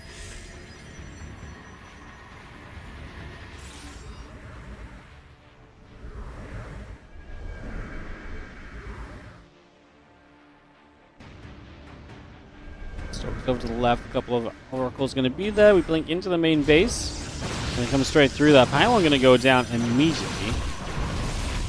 Once he gets supply blocked, our Stalkers keep coming up. Stasis Ward going down. I mean, now we have Blink even locked away because the Twilight's depowered. We blink to the other side. These probes will be in a lot of trouble here. As we just have, obviously, them trying to pull through a mineral line to fight Stalkers. It's just not going to end well. We do kind of blink up and actually do not get out at all. The Stasis Ward, a couple of units on the ramp as well. Can we blink out of here safely? We're going to try to. The attempted Stasis Ward should go down, and it will. We have enough Stalkers to still one-shot probes, so the battery doesn't make a difference right now. As we blink again, we're actually just going to recall. I thought maybe we could have walked here and then blinked out, but recall works as Mana gets a bunch of damage done. Yes, gives up some Stalkers, but has killed an enormous amount of probes, and denying that blink for so long from his opponent takes away so many opportunities that Lunacy could have potentially seen. Now, he will still see the blink, it's just, like I say, going to be at a later point in time. That could have an impact for you.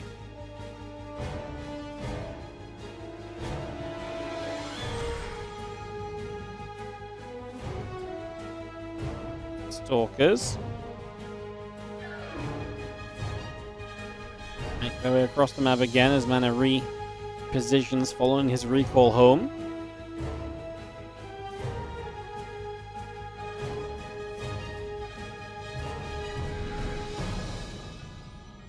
With a lot of guys going through, the charge still building up. We do have ourselves the Stalkers blink straight into the main base, and they're going to go for the Twilight. I mean, the upgrade finished there, but it will delay charge from coming online, so it still puts his Lunacy into a difficult spot. So we go for a couple of those Stalkers. We blink out in the end. It's just going to back away from there.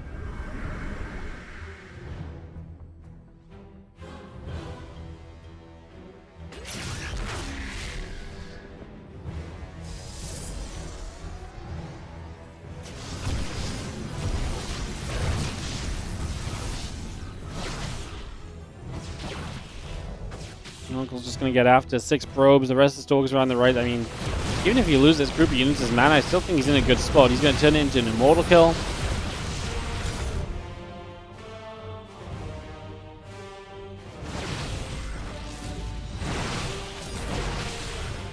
Blinking away over to the right. The Stalker's going to trade a little bit here as well. More zealots coming up from Mana. The Oracle's still in production. And turn around, one more Stalker goes down. Mana continues to run out to the bottom.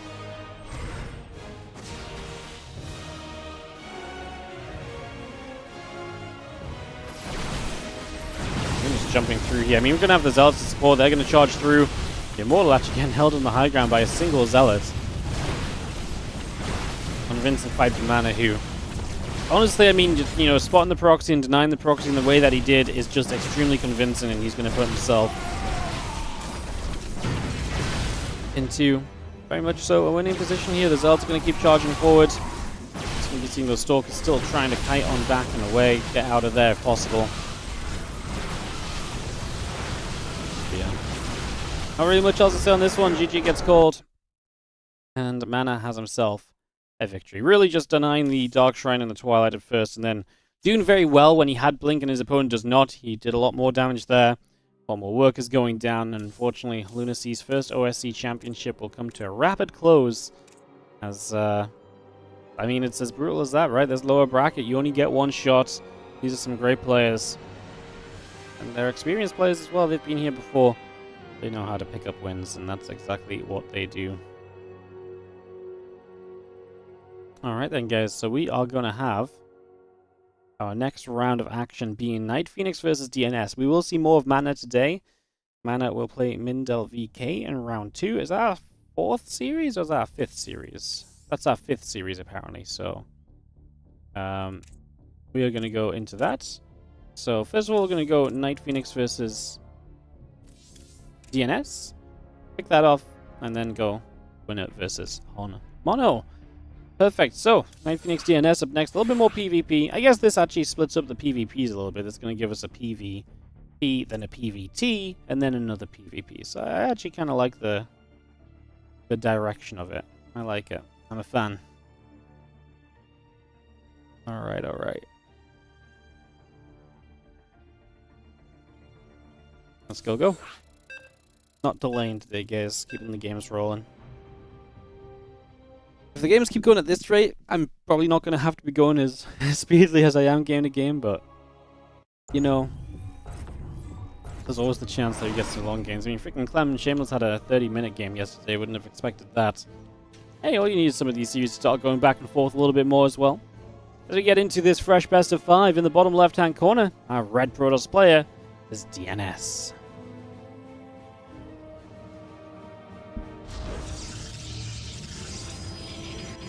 On the top right, our blue Protoss is Night Phoenix.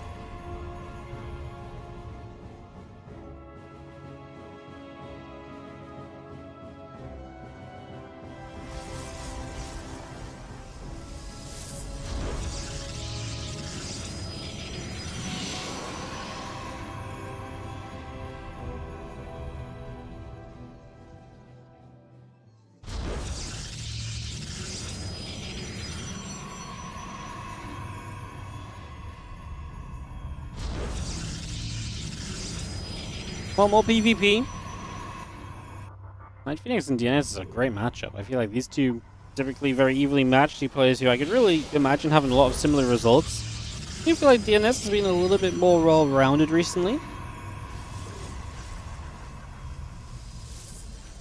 I feel like DNS had a couple more results and actually shown us some cool stuff, so would maybe favor DNS, I think, a little bit, simply for that factor. Like, there's not a lot to kind of say, but I feel like DNS I've seen winning a couple more matches, a couple more different series, so yeah, maybe a little bit more expectation for him to perhaps do well here. Let's just have our Cybercore coming in, a couple of gateways coming online. Got a lot of that ready for the moment as, yeah, gateways finishing up, Cybercore's coming through.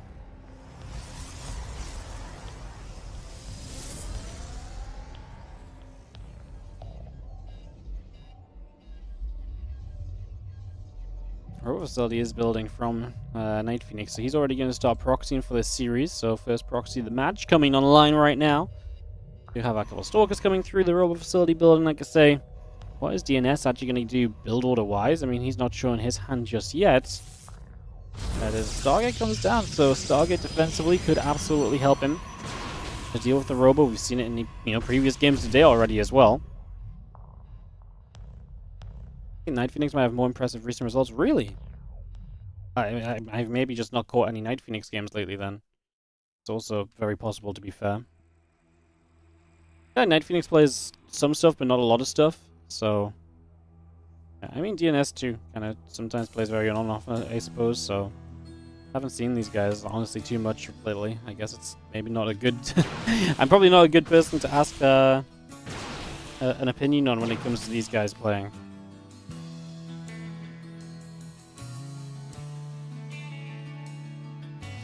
Stalkers just going to set up there, as we do have the Immortal about to produce on the Robo facility, so that's going to pop out. Prism is on the way. Night Phoenix already starting to get ready to go and apply pressure. Going to win the Stalker fight here. Takes a one-Stalker lead for a few moments and still has the Stalker HP advantage in a big way. Now has the Stalker advantage again. Good start right there. Stalkers and Immortal will step forward toward the front of the Natural. The Phoenix on the way up. Warp Gate coming through. Battery and the Gateway still building. Stalkers and the Immortal just going to settle down. Once again, we have the Immortal of Night Phoenix. Next one on the way through. Already has the Prism here. We're making Phoenix from DNS. Phoenix can obviously do a lot in this scenario. They can lift up some of the key units, such as Immortal, to take them out of the equation. They could maybe even target down the Prism if the opportunity allows it. Right now, the couple of Stalkers come in. They are just going to hit the Phoenix. Just going to try and push this back the other way. For the moment, at least. Immortal's going to take a lot more shots. Stalker's still taking damage. More hits coming through.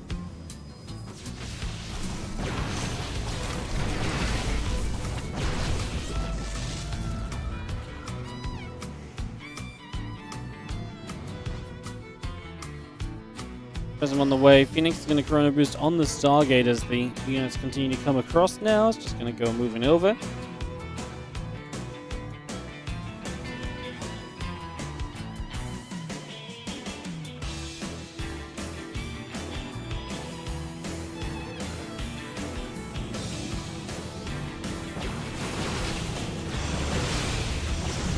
Phoenix lifts the Immortal. Immortal taking some shots.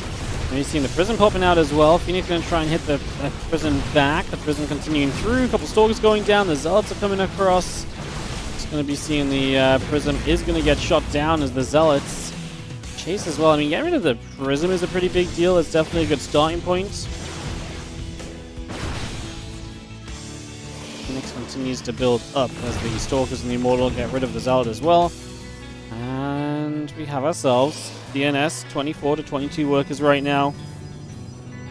Kinda has held on. I mean, it's one base each still. Dark Shrine on the way is the next step for Night Phoenix. Against the Protoss who's building purely Phoenix to play defense. Could just be a pretty deadly move, actually.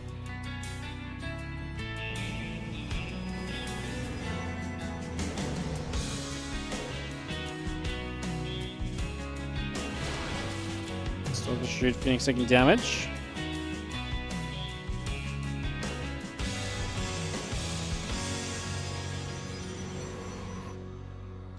Pull back around again. Dark Shrine halfway done. Just going to be seeing a couple of Adepts out the front as well.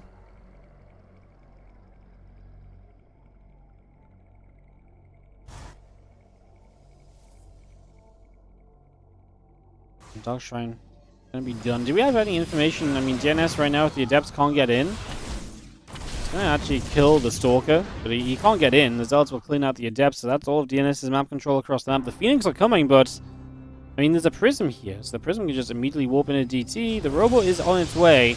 Night Phoenix sees exactly where that Robo is, so he will know exactly what he would want to do right now. I mean, DNS is about to see that this Dark Shrine is here, but like I say, it's too late to really make a difference. It's not like he wasn't already building the Robo. And then we go, DTs will slice forward. And like I say, do we want to make a play onto the Robo, or are we just going to let this kind of be DTs cleaning up everything? You can kind of just take your pick, because at this point, you've already offset the army supply enough. The Phoenix are across the map, remember, so they weren't here to do anything about this push forward. And DNS will say GG as Night Phoenix does leverage the advantage in game number 1 of this best of 5 series. So Night Phoenix gets himself the 1-0 lead, with a second game coming up in just a sec to see whether DNS can bring it back. Interesting game, because I actually do kind of like what DNS's initial defense looked like, but it was weird because obviously then the DTs are coming in, and he doesn't really have an answer there. And the thing is as well, you're then stuck on these Phoenix, which, I don't know. Obviously Phoenix kind of can be good, but they're not immediately kind of going to be useful in all kinds of fights. It's a weird one. Going to Whispers of Gold here for map 2, guys. Kick off into our next game. Thank you for joining us and supporting. Appreciate you guys.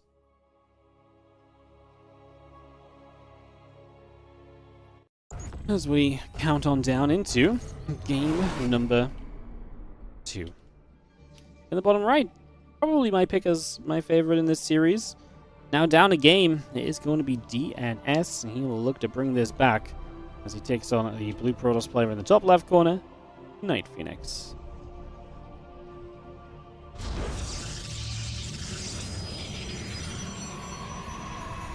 Game 2, Whispers of Gold.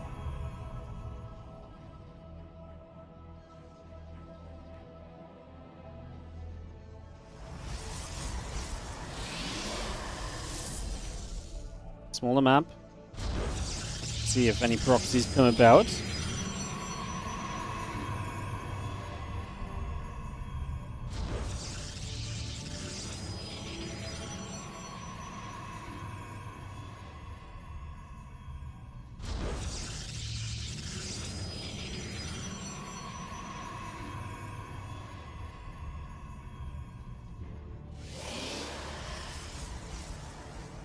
Probe comes up, there's going to be seen simulators coming through, gateways are building. Probes are on the way as we do make our trek across to the bottom right side with this probe right here.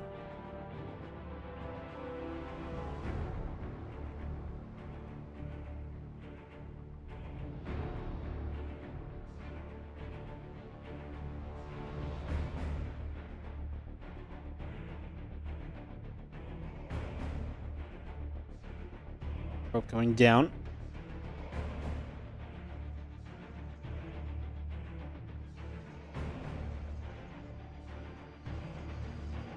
Taking the probe around the back of the main against gateway, cybercore going up, pylons are coming over.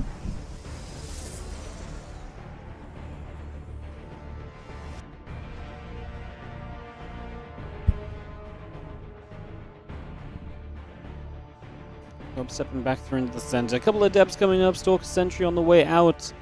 All these gates coming online as the probe DNS will go poking over. But no one's really proxying. We hit a pylon, and that's going to be about it for this early stage of the game. So our opening here is going to be pretty normal amongst these guys.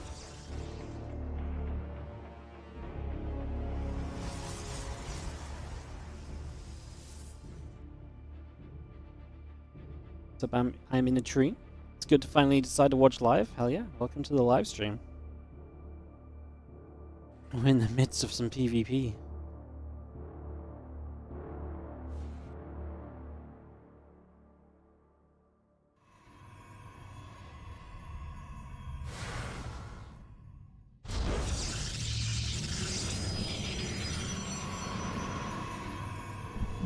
Probe moves up into the main. A couple sentries going to be there. Hallucination moves across the map. A couple of adepts resettle down.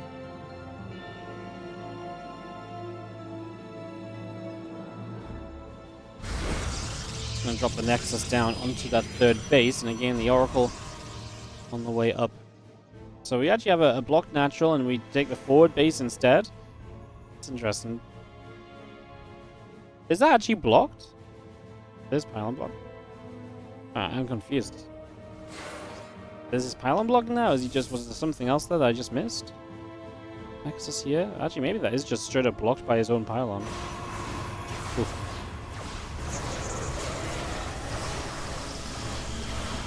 Depths are just going to go through the battery on this low ground. They're going to turn the shade up, but there's a battery in location, so no way to break through on that one. I'm going to try a couple of adepts once again. The Oracle of Night Phoenix moves straight into the main base. Couple of Stalkers come across. The Oracle gets turned around. By the count, the Nexus still building from Night Phoenix as the blink continues from DNS. This time, a couple of adepts are actually going to make it through. They're going to get into this main base. The shade will have to cancel, though. try once again with another couple of Adepts, this time again trying to hit the mineral lines, where they will, again, turns out not commit. Instead, we're going to see some of these Adepts chased down by Stalkers. They will start to take some losses. The Blink coming through as well, a couple of probes coming up on both sides. The gateway on the way from Night Phoenix as our Stalkers continue to poke about, prodding over and seeing what's happening. I like that the Oracle shows up though. Night Phoenix is going to be able to get at least one, now two more Stalkers. All three? Surely not. Wow. He gets all three of the Stalkers. Those are hallucinations, and now he can go into the sentries instead. Oh my goodness, are we just dying? DNS? Buddy? No. This is all very disastrous, as the Oracles are going to turn into the mineral line. The Stalkers have to chase those. They will get one of the Oracles. I mean, now there's still probes on the low ground, though. They're in trouble from Adepts and Stalkers. Other Stalkers coming to join back around. The Blink coming up. Gateway coming online as well. For the moment.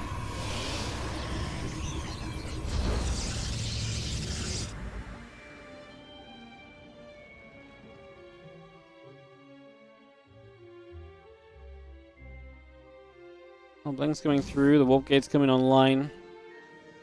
A bit of Chrono Boost coming over, the Stalker's going to hit this pylon. Take that out. So the pylon will fall, the other Stalker's going to come over to the right-hand side, sorry, it's going to get one Stalker, Blink in for a second. So the Stalker just gets warped in as we have Robo Facility building up from DNS.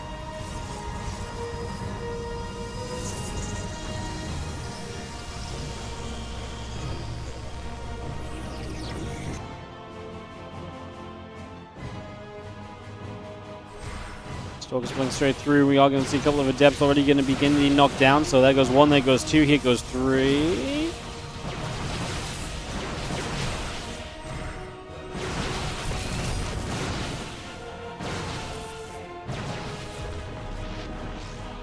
And Robo Facility about to complete. The next is coming online. A couple of probes coming about. Observer building on the Robo Facility as well.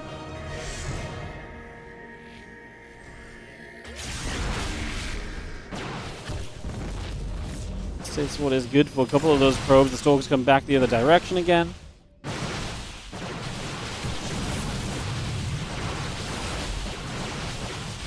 Night Phoenix definitely with that advantage. 5 workers in the lead, utilizing his Stalkers nicely.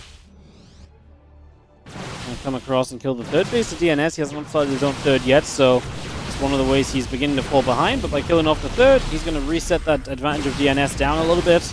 Actually going forward and actually taking a pretty good Stalker fight, because DNS opts to try and defend the third base. That's going to end up costing you, as now Night Phoenix, by the way, is taking his 4th location instead of his natural, because that pylon is still in position. Yeah, so he's expanding here because I believe this is still just blocked. The Stalkers of DNS continue to come through. We have an Immortal still swinging away, Stalker still dropping down. Damage continues to be done. The Immortal still getting jumped on. We're going to take that out.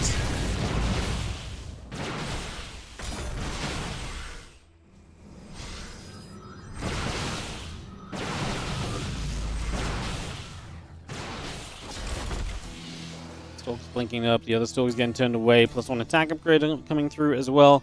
So it's going to bring that straight online as the charge and the Immortal coming up as well.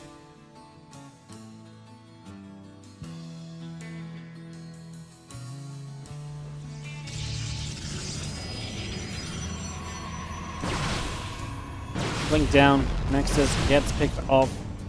Then we still have our charge coming through, the additional gateways are coming up. 4 more Stalkers and the +1 attack upgrade coming online too. The Stalker's still going to press in at the frontier.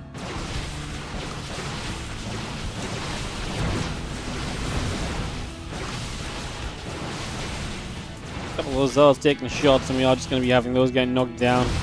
Immortal on the way up. Stalker's going to get through. That's going to be another Immortal going down. I mean, again, Night Phoenix doing a great job of just maintaining the advantage with his Stalker count already. He's absolutely doing a great job of just keeping on fighting. Another Immortal going down. That's going to keep DNS in a really tough spot. If you keep on losing Immortals and key units like this, and you just don't have the Stalker numbers to compete, there's only really one way this game goes. I mean, one-shotting Stalkers, the batteries are not going to matter even if they had energy. It doesn't really have any energy left anyway. Let's blink back. It's going to do a lot for you. Night Phoenix blinks back very nicely as well, minimizing any losses on these Stalkers. Yeah, great blink micro actually from Night Phoenix as he reinforces once again. So a few more units just showing up. He's got a couple more about to arrive as well. Can he break through this position? Is this continued aggression the correct route?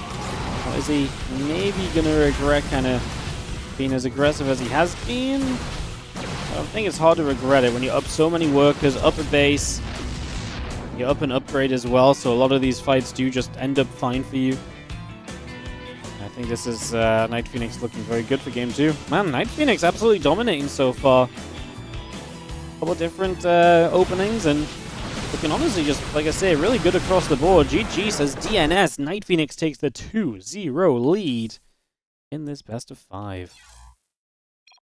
Damn. Night Phoenix, what a killer.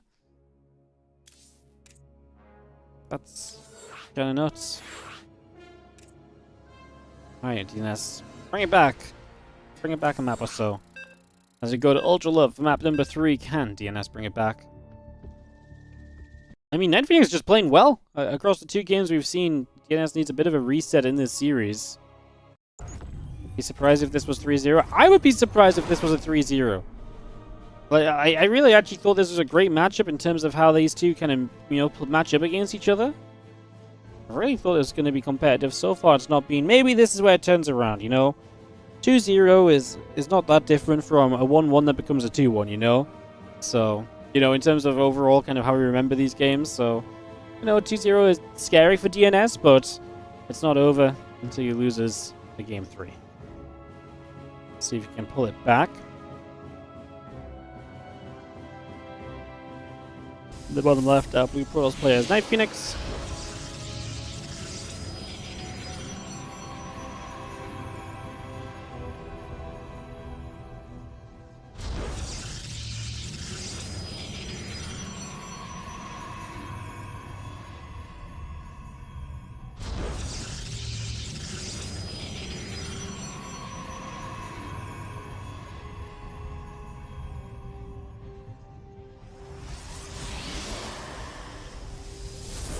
We're just going to get Chrono Boosted along here on the Nexus. Just going to bring that about. A couple gates coming through. The probe's on the way.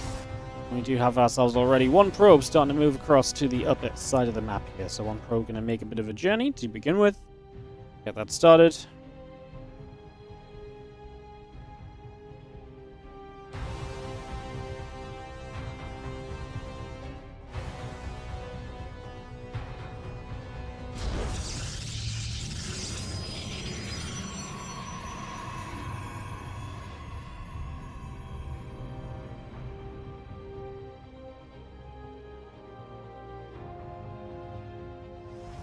This pylon from Night Phoenix, he's looking to keep the momentum in his favor by keeping this to be as awkward as possible.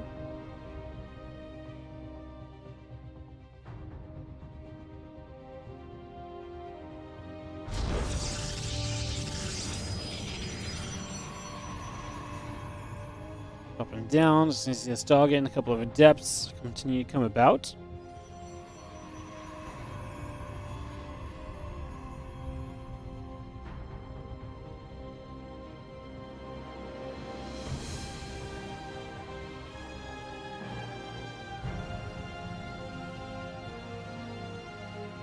Just going to chase each other around. Stalker on the way up.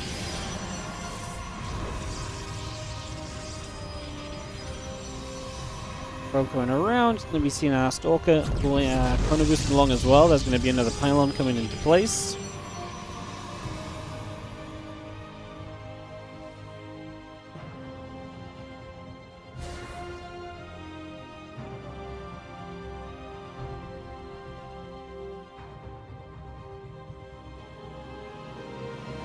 Probe coming over. A couple of probes going down actually as the Adepts get into the main base, and they're going to start getting in for some damage. So Night Phoenix already starting strong in this game 3. Going to get 5 workers, and he's not even close to being done yet. He's going to get at least a couple more, I would say. 7. Obviously he has a probe hurting already. The other probe's Adept still has to go down. Oracle now showing up off of the proxy for 11 worker kills, 12, 13. Adept finally will fall. My goodness, what a set of damage that was done there. 14 probes dead as we have Adepts now in the natural. It's a disaster for DNS. Has a base advantage, right? His Nexus is so much faster, but he's losing so much economy. I mean, damn, that's just brutal. It's just all gone wrong for DNS. Complete fall apart here in this game number 3, apparently. Man, that's brutal. That's just it. I mean, he's down 11 workers. His Nexus was ahead, but I mean, the Nexus of Night Phoenix is finishing. He also lost a lot of mining time during this. And there's still the 2 Oracles from Night Phoenix that will continue to try and do more. I actually think he could have activated... I guess with the battery, maybe you couldn't have acted Pulse Up Beam there for some kills. Maybe that wasn't a crazy call. 2 more Stalkers coming up. The Probe's coming through. Chrono Burst continuing. The Oracle coming around the bottom side.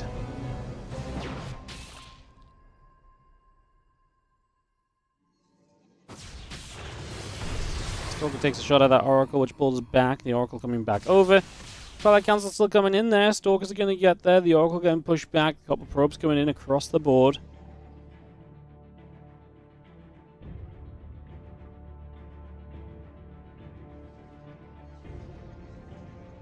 Phoenix building on the Stargate. Just going to rally toward the main base. Probes still producing. Stalkers getting settled. And the Oracle is going to drop stasis number 1 down. Interesting position, I guess, just trying to catch anything that comes towards this Stargate. Interesting place to put a stasis ward. Like I say, I'm not sure if there's a longer-term plan kind of in play there, or what the case may be. Is the Oracle's just going to dive in, man. 6, 7 more probes. We might lose both these Oracles. We will lose both these Oracles, but man, we killed even more workers. Night Phoenix is on his way to Blink. And as Blink finishes, I'm going to love to see whether DNS can amass any sort of a defense against a group of Blink Stalkers off the economy advantage that Night Phoenix has held throughout these early stages.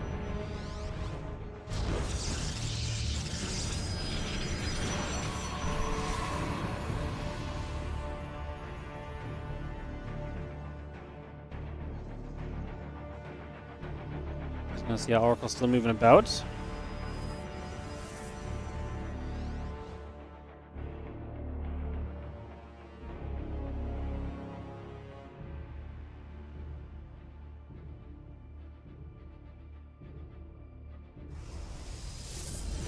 See the Oracle gonna receive an energy overcharge. Just gonna be seeing the stasis gonna set up, and all of the Stalkers in the center pressing through. Dark Shrine, Gateway, Blink all coming up. Extra gates coming through as well. When the DNS finishes on the left-hand side, I mean, he'll try and do something, but I really think this Blink. I mean, DNS has some defensive stasis wards, so maybe they can save the day. Down a Gateway on the other side of the map. He goes in. He actually put both the stasis wards with a single Stalker. So Blink straight through here. Palin goes down. Gateway depowered. Phoenix gets knocked down. Probes are trying to pull, but there's only 1 Stalker there as well. And we can probably just Blink on top of these other Stalkers. Remember, DNS does not have Blink for another minute and a half or so. Just so far behind. DNS gets out of there. And that is going to be Night Phoenix to take the 3-0 of this best of 5. Damn. Was not a good series for DNS in the slightest. Absolutely brutal performance as his PvP just gets ripped apart at every stage of the game, basically. That's brutal. That is brutal. Guys, I'm going to nip BRB just a minute or so here. When we come back, on Mono versus Night Phoenix coming up. More StarCraft 2 action still on the way. We'll see you guys very shortly for more SE2. We are back with Night Phoenix on Mono up next in round 2 of the lower brackets. Another best of 5, and then after this we do have Mindel VK versus Mana coming up, so a little bit of PvT, and then back to some more PvP. Yummy.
Welcome back, everybody. Counting down into Night Phoenix Hon Mono PvT action. And kicking this TVP off in a couple of moments. Thanks for rejoining us. If you are enjoying the stream, check out the OSC Championship links with exclamation mark OSC in the chat. I'll drop that down for you guys now. And if you're enjoying the stream and want to support WardiTV, you can check out our sponsor, Royal Match, exclamation mark Royal in the Twitch chat as well. Amazing.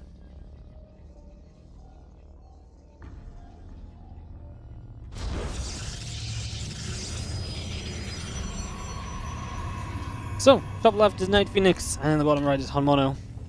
That's a great sellout section, wasn't it? Check this link and check that link. Yes, my heart was not quite in that one. I felt like I had more time and then we were already in game and I was like, It's okay, happens. Alright, hello guys, and we do see Hon Mono opening in Hon Mono kind of ways. Played a fun series in the winners bracket the other day. Was kind of always going to be the underdog in that matchup and then came through and he won a map, you know. He won a map, it was pretty fun. He lost out to Shameless, if you remember. I wouldn't say he was a huge underdog, but he was an underdog. He won a map with the Proxy Marauder stuff. Yeah, that gets me excited for this series because that has me thinking that we're going to probably see a whole bunch of that kind of stuff from Hon Mono again.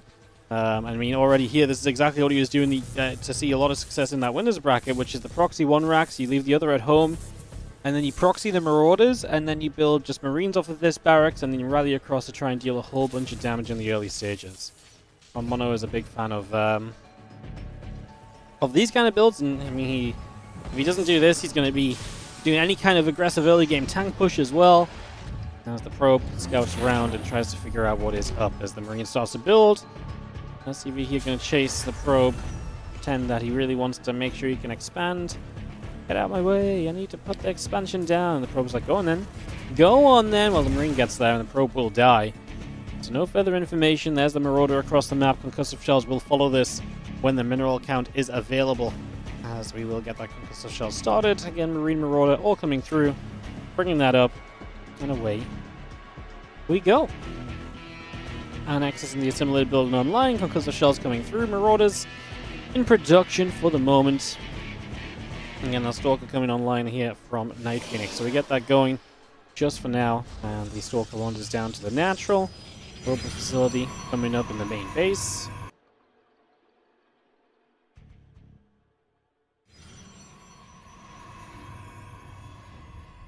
Stalker pulls back from the top side. We do see the SCVs pulling over from the right-hand side. Couple Marauders there, going to attack on forward.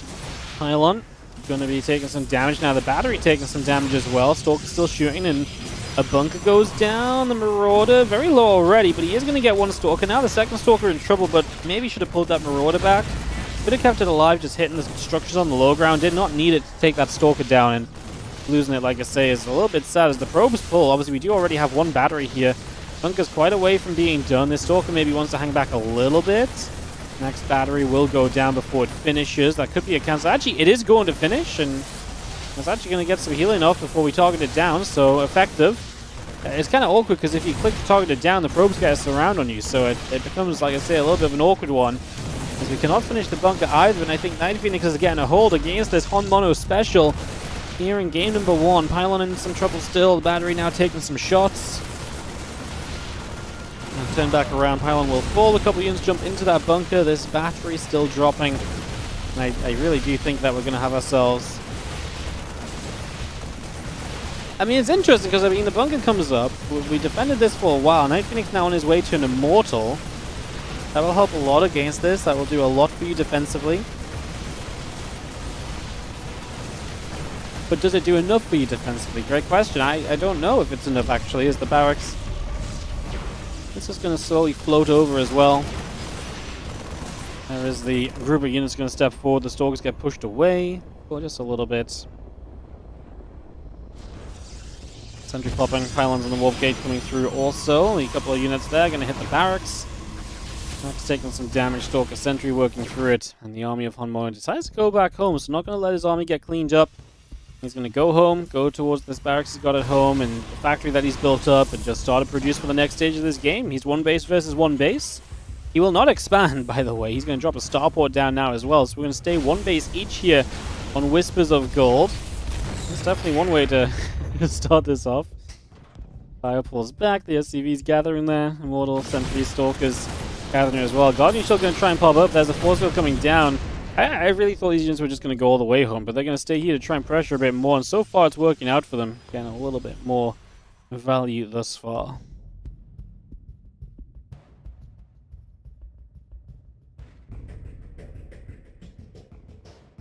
Fire comes back down to the south. Away we go.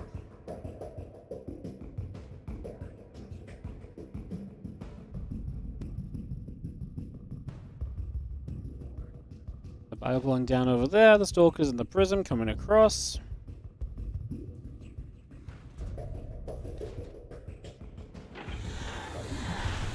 You're seeing the Sentries, the Stalker coming through for a couple of moments. Just going to have ourselves the little bit of a push forward as going to the main base. We'll knock the siege tank down. The Bio going to try and step forward itself to try and shove that Prism away and to push this pressure back. Damage on the Prism means it doesn't want to stick around. Viking tank on the way through. A bit weird because this is one base versus one base. It is going to be Night Phoenix that tries to break the one base scenario now.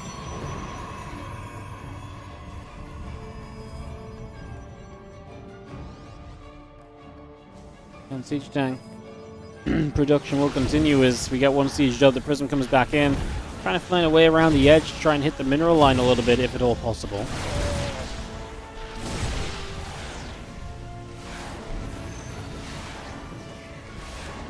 Prism will have to recall with the Viking out, and Mono scans to see that there is indeed an expansion now down.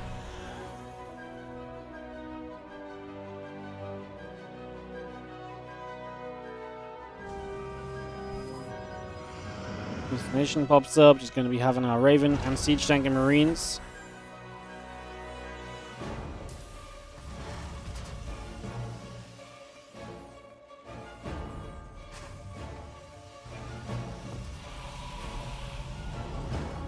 Raven pops, another Raven on the way through. The Viking just going to be hanging about there. We do have our Interference Matrixes on the way over, Dark Shrine building.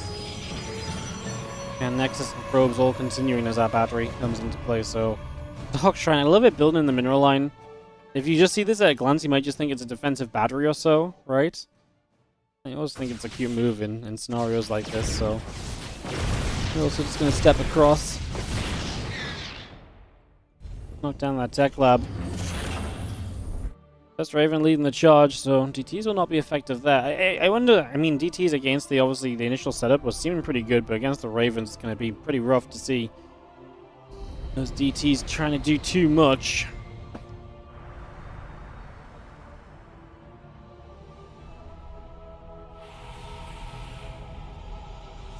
Coming around the front. This guy comes down, this army approaching, a couple of tanks will begin to siege. Force field's coming down, the first tank gets blasted, by the way. Interference Matrix on one of the Immortals. The auto turret goes down on the as the second cast from the Ravens. There's two Immortals still here. We're going to step them up and try and go for the siege tank. One Immortal dies, the other one now out of Matrix. We do lose another Immortal, but we got rid of all the Marauders, and this is a defense made from Night Phoenix. He will hold on with only Marines left over. They are not going to be breaking through the remainder of this army, but Night Phoenix lost a lot. On Mono lost a lot. This is a moment where we see with both players with an expansion up, this game actually potentially just stabilizing. Mono is seeing Stimpack on the way through. Night Phoenix is seeing Charge. And we are actually going to start getting into a bit of a normal game, despite the way that this game opened. I mean, good job from these Stalkers intercepting those Ravens. Now the couple of Marines as well. The Prism coming in clutch there might give you some potential. I mean, can you attack into a Siege Tank right now with one Immortal and the rest of this army that doesn't have upgrades yet? I don't think so. SCV's preemptively pulling.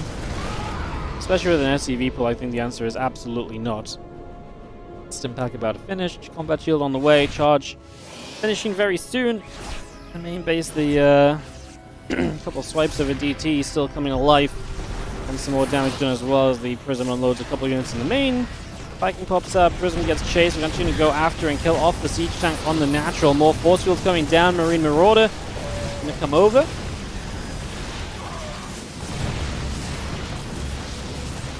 Obviously, having Stim helps, but the force fields are not exactly doing you many favors right now as Honmono's stuck on his ramp. Night Phoenix starts to do some damage to some SCVs. He's going to get the medevac as well, which will be back overhead here on low HP. Scrappy game, messy, honestly, from both sides, and I don't blame them. It's been a little bit of a crazy situation. Bio chases down, and now we actually get some value back as Honmono. This is actually crazy. This is actually very crazy as our Stalkers and the Sentry continue back, still going through the center to the upper left.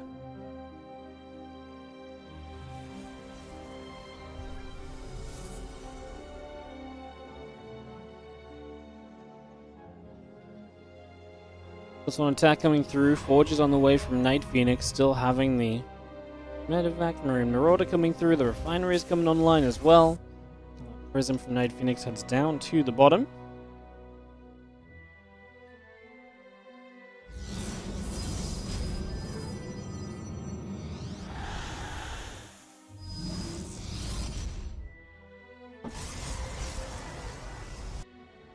Forge about to finish the Prism.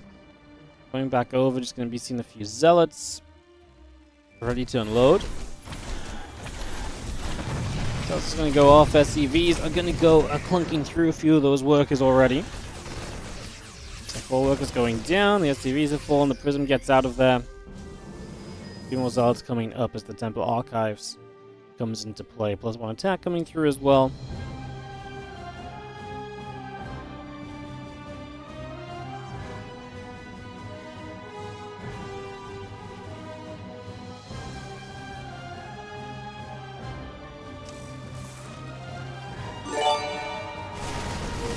Fire's going to come through. Zealot going to get grabbed. Rest of the buy on the main. Actually going to deny the Prism. And so that's going to be, unfortunately, for Night Phoenix, one of his main avenues of attacking just going to be shut down.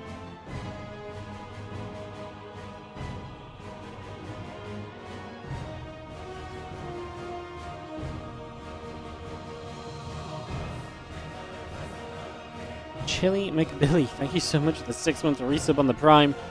Hope you're doing great, and thank you so much for using the Prime sub on the channel today as Bioforce will step up the left-hand side of the map. 2 medevacs will load, and we're going to go forward.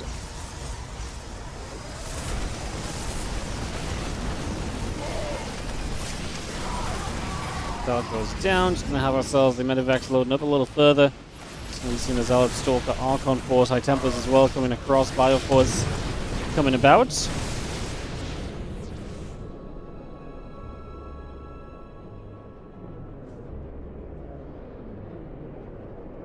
+2 starting on the Forge again, the Immortal and Gates reducing at the moment.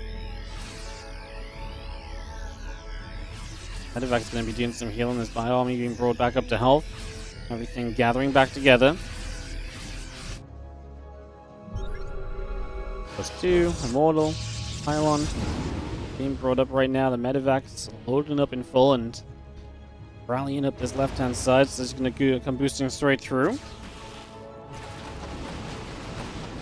In some position though, so Honmono will not be able to break through there. What a crazy state to be taking a 4th base in a game that started out like this. 3rd CC coming through from Honmono too. Actually getting a really good game to start off this series. I'm so happy because we've had a couple matches back-to-back kind of not really going anywhere. Bio gathers, Medevacs and Ghosts going to be pushing up the right side. Honmono looking for a place to attack in with. Gets a cancel on the 4th. Night Phoenix does have Storm very soon.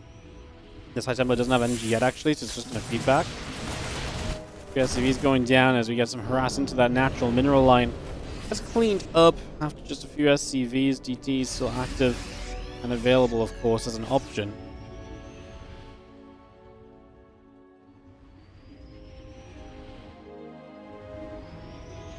Yeah, Terran player just swinging back down through the middle of the map here.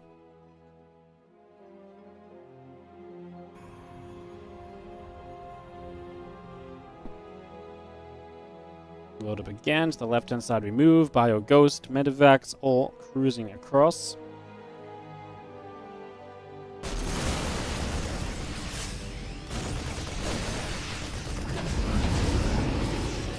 Bio going to load into the Medevacs. We're going to boost into the main base. cannon just going to get picked away at. Battery and the Templar guys in trouble. At the same time, Zealot's going huge on the other side of the map. Actually going to jump on these few units on the low ground. They're going to go down very freely. Do we get any EMPs off? We do drop some, so 2 of the ghosts get their energy spent. Templar storming in the main base, trying to soften these units up. On Mono Supply not looking great. Obviously, he's still kind of, he's just about moved to 3 bases, but the Zealots can continue to do a lot of work. Look at the storms coming down. This looks as though there's a few more Zealots warp in. But GG's going to get called, and Night Phoenix is going to win this. Man, this was a really, like I say, a pretty crazy game. And a little bit hectic throughout the start. And both players kind of going back and forth across the map at each other for a little while as well. Keeps it very entertaining too. Comes out on that one. That is GG's. Alright, Night Phoenix on Mono Game 2 coming at you in a moment, my friends. The setup.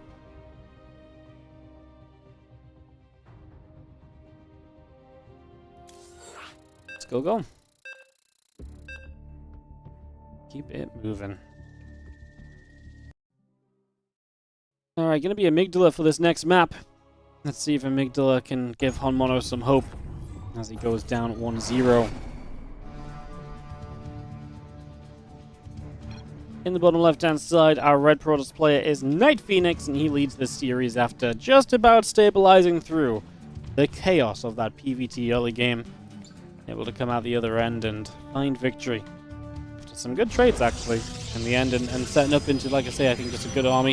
One that Honmono is not as experienced with, because he's so often trying to end games earlier on, right? So I actually do think if you can survive through the early game and get it to the later stages, you're probably going to have a very good time as Night Phoenix. But Honmono will do everything in his power to make that not be happening.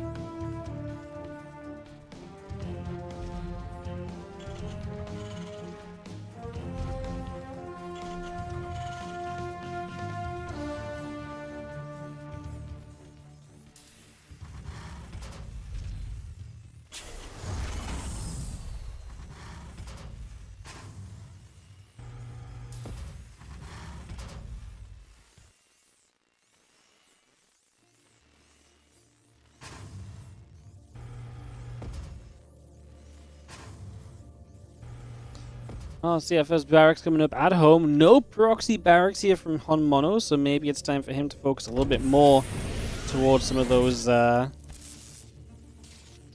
maybe time for him to focus a little bit more towards the concept of,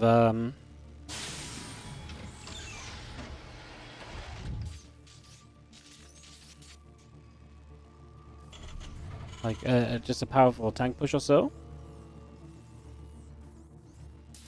Factory drops down, Reaper still building. Let's set up here initially.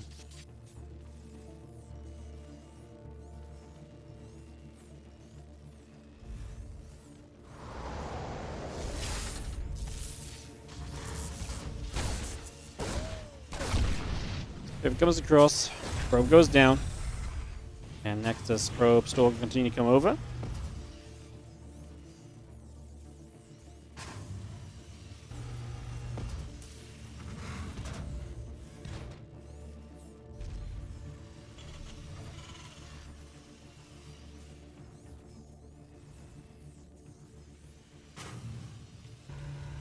Oh, Helene is on the way up. Reactor building on the barracks.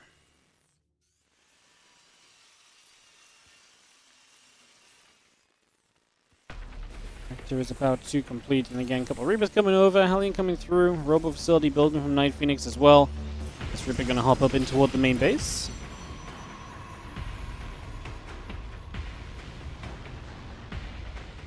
Robotics facility about to complete as the warp gate continues up as well. Couple Reapers and the Hellion on the way out. CC halfway done. Stalker will chase that Reaper away as the Hellion joins up with it.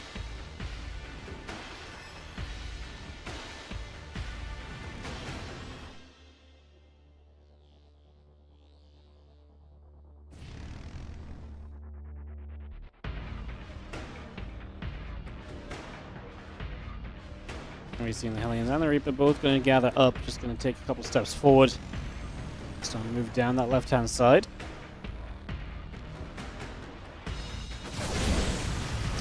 Stalkers Immortal going to be in position. Grenades going down, popping those Stalkers back a little further. Just going to see the Sentry coming up over on this edge. That's a good force field going down. Reaper hops up, Reaper hops down. That's funny. The other Reapers couldn't hop, but that one could, I think. That was a little bit of a strange situation, as we do have the units gathering together. Again, Immortal, Warp Gates, a couple more gateways in general all coming through. Siege tank coming up as well. Just going to start hitting some of these building gates. We're actually going to get a cancel of all things. And there's a Banshee in production. It really tells you kind of where Mono wants to go, which is a very aggressive push. You're going to build Banshees, you're going to build tanks, you're going to build Marines. It's all high DPS units. So if you get a push going with those, it can be very, very deadly. And again, it's kind of on brand for Mono in general in terms of how we play these games usually.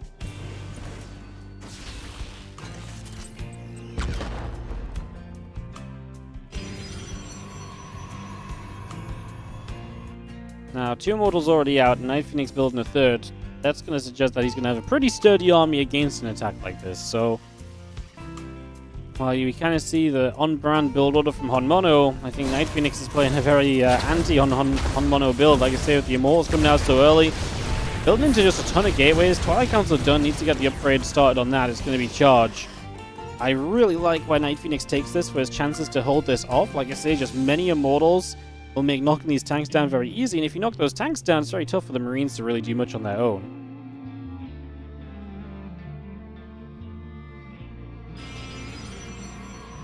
Second Banshee starts, the cloaking is on the way up as we do just come around the far left-hand side. Night Phoenix is trying to take a bit of a forward stance, as Hallucination is going to miss the army, so he will not see it coming from the top. Spreading out in front of his natural. Obviously, he could spread out on top of this ramp if he knew that this was where his opponent was coming from. He sees it now. What can we do? As the tank start a siege, I think we're too late to jump on top of those tanks, so we're going to step away instead. One Stalker goes down to the tank fully straight away.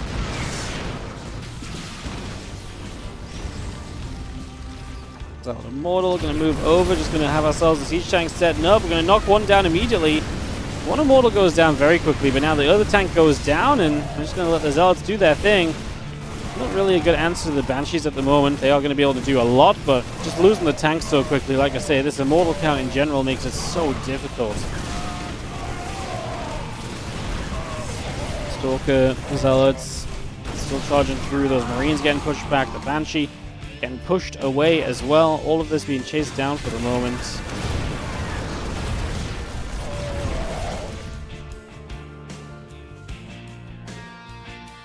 Gets up to the top.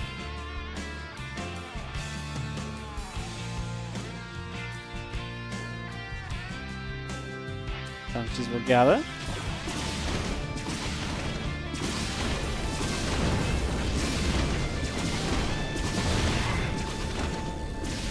Banshee going to shoot. Stalker going to go down.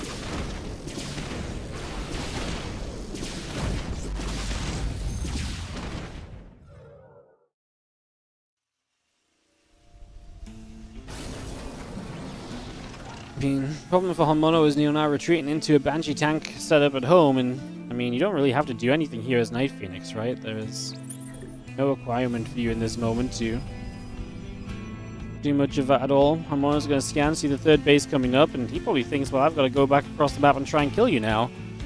And that's probably the conclusion he comes to.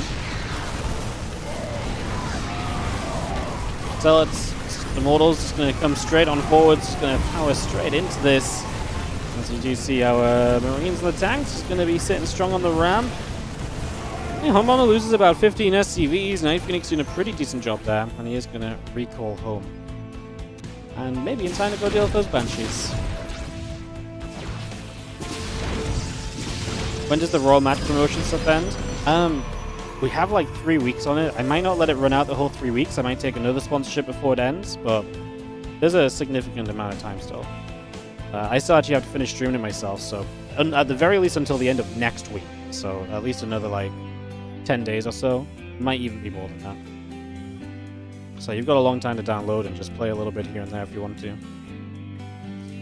Banshee Marine tank pushing down the right-hand side. The Prism of Night Phoenix comes up the top.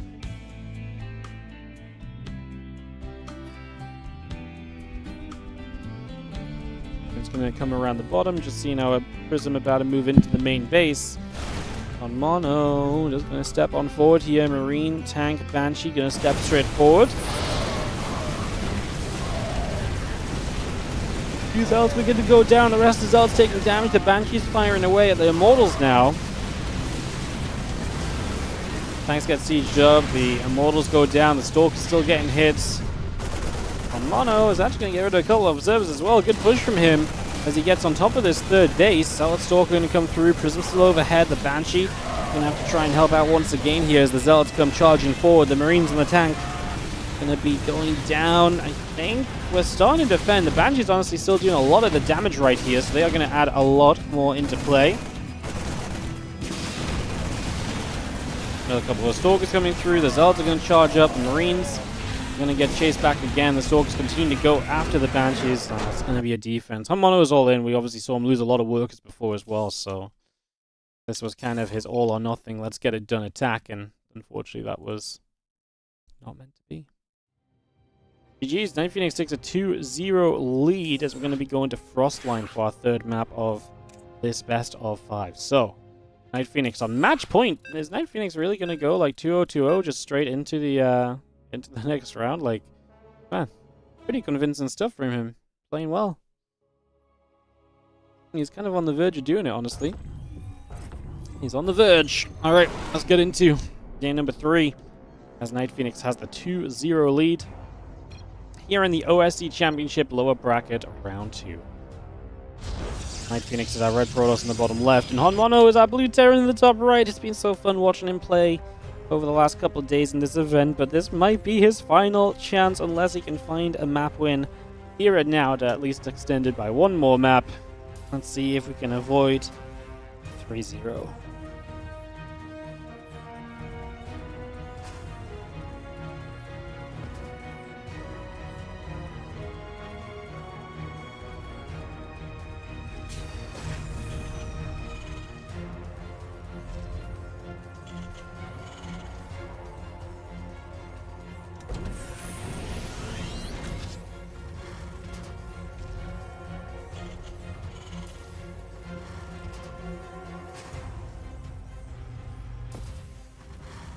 So a couple of refineries coming up. Just going to be seeing our racks coming through the gateway building from Night Phoenix as well.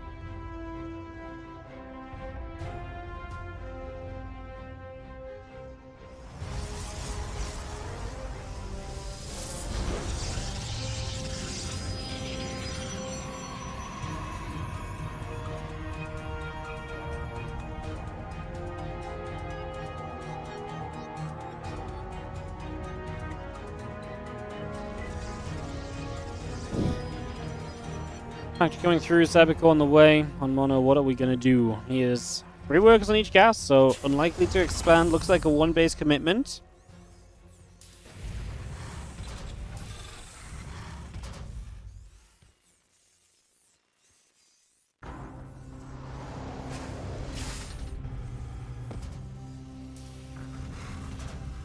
People about to finish. Again, reactor coming up on the barracks.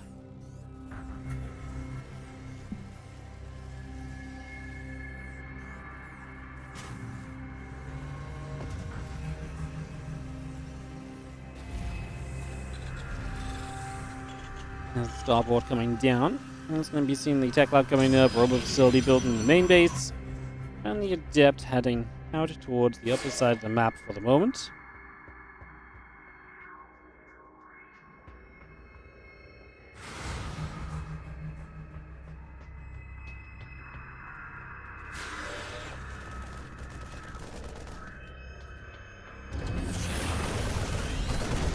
Adept is going to be handling a shade to fight those Marines, so Night Phoenix is also going to step up and try and see what's on this high ground. He's going to see the starboard build, and he will know the timing of this as the Liberator builds. Also going to be seeing the Cyclone coming up, the Marine still coming through. A couple Stalkers are going to stop and hit the rocks over on the left side.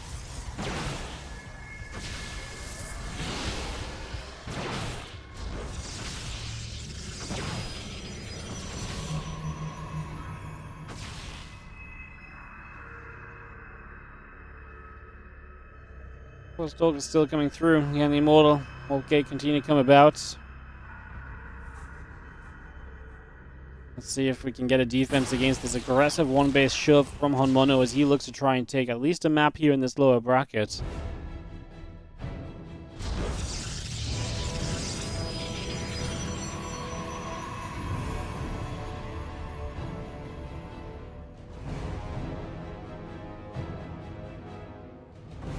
SCV's come across, Stalkers and the Immortal coming about. Just going to see the Warp Gate coming through, Battery, Gateway continuing online, Liberating the Siege Tank coming up as well.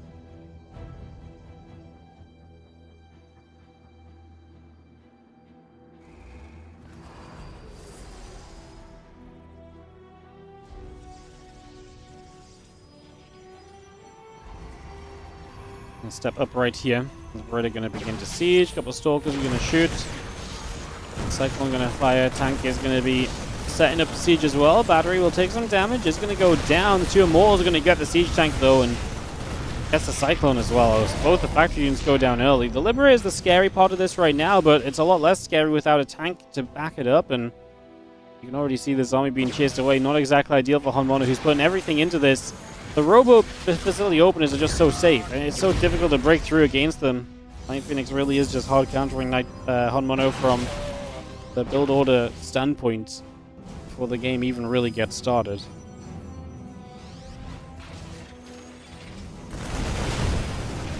Immortal's going to fight the siege tank, taking some more damage. The Liberator going to take a few shots. The Marine's trying to come through. The Immortals get to the back, and the Marine tank's still pressing through. Those Immortals are super low. Please lift them into the prism. Don't let anything catch them for no reason. A little scary. We do kill a siege tank. Nice micro actually from Night Phoenix overall. GG's.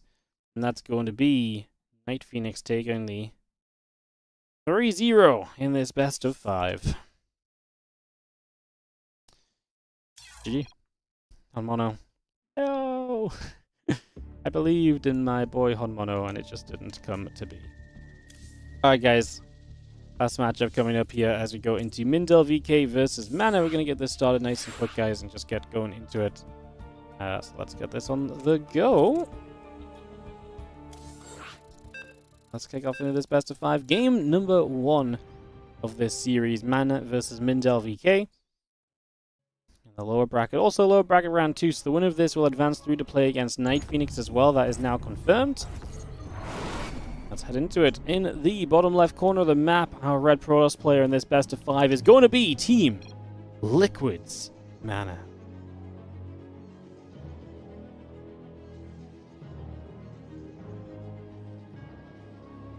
He takes on the blue Protoss in the top right side of the map, Mindel VK.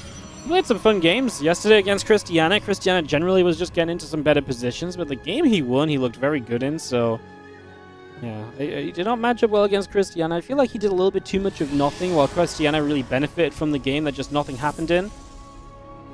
Let's see what happens in this best of 5 series. Mana will be my favorite. Mindel VK, I think, can upset maybe a map. Maybe 2. I'd be surprised if Mindel wins the series, but I would say I would have him down to maybe win a map or 2. Then again, I mean, don't trust my predictions, because I thought DNS was going to beat Night Phoenix, and that was a 0-3. Yeah, my predictions haven't been great today. That's very true.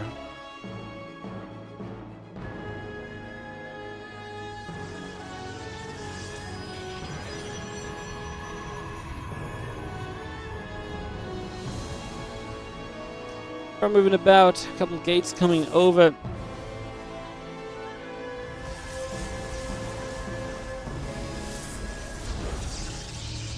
Gateway coming down, Cybercore gets started. I'm just going to be seeing the second gateway starting up from Mindel VK as well. So this is going to be interesting because Mana's going to go one gate somewhat expansion focused. Mindel VK will have 2 gates and potentially the chance to put some pressure on against this fast expansion of Mana to start out with. So, of course, we saw Mana's PvP earlier as well, and we saw kind of what he liked to play on this map already. So that was already some pretty good info right from the start.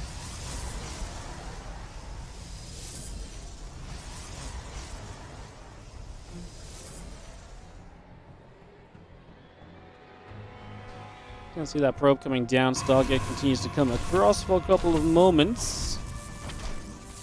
A couple shots coming through. A little bit of damage being done.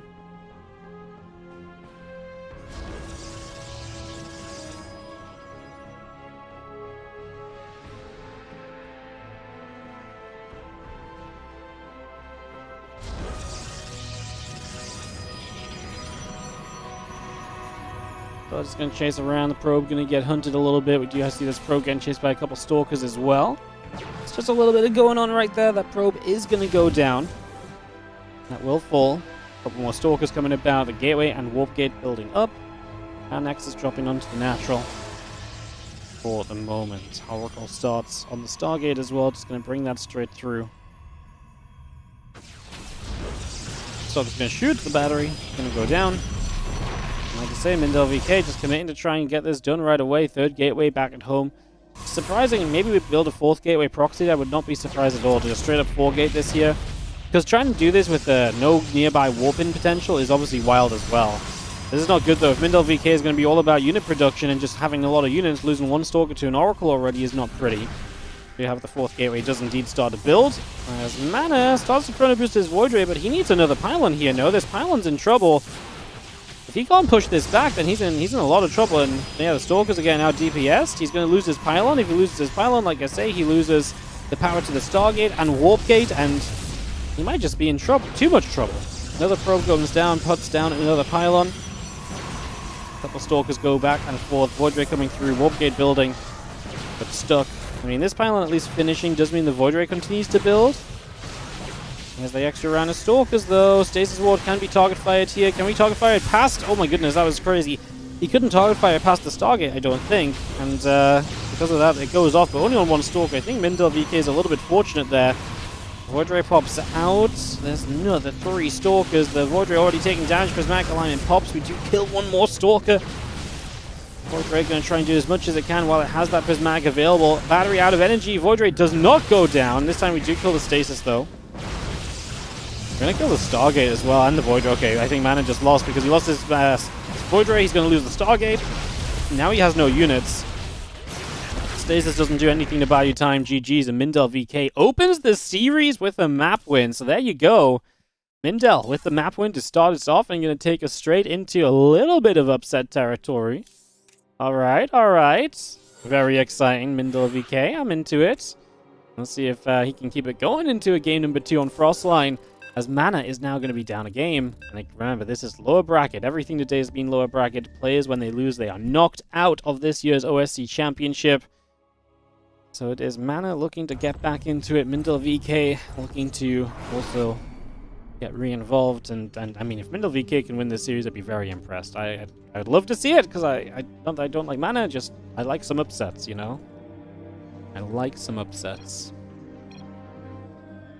GLHF from Mindel VK and from Mana. And HF, Mana's in the top right, Mindel VK is in the bottom left. Mindel being up 1 game in this best of 5 at the moment.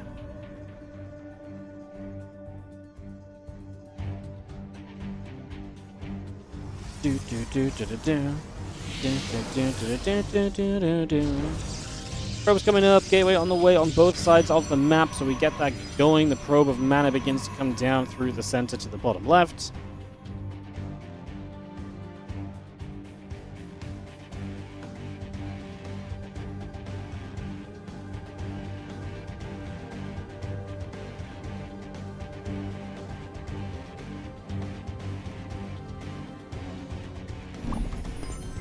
Yo, thank you so much for another set of level 75 on the Royal Match, guys. Again, I appreciate that. It really does help. Again, the more levels you play through, the more money we get to take home from the sponsorship.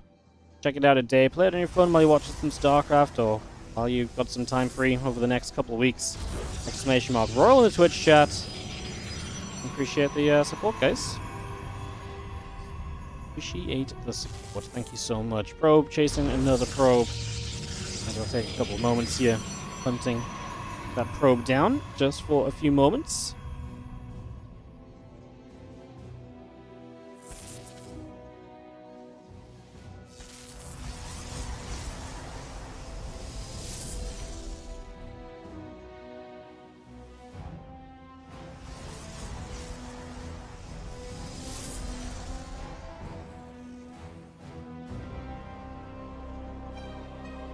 Following this probe around, neither player doing anything wild yet. It's 2 gateways each, always worth noting.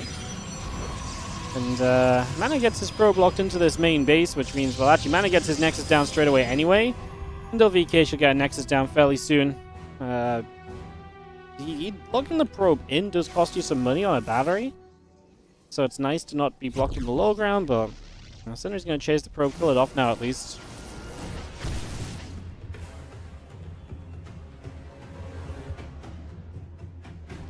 Got that Nexus going soon here from Mindel, but yeah, Mana's going to take a much faster expansion with the robotics facility coming up in the main. So Robo coming online. The Nexus coming through, Warp Gate building on both sides of the map. Giving us a good idea of where we are at for these early stages.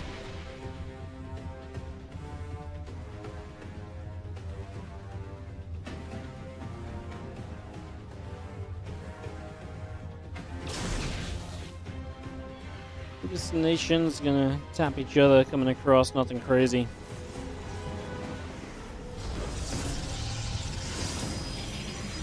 We do have our hallucination just making its way all the way into the main.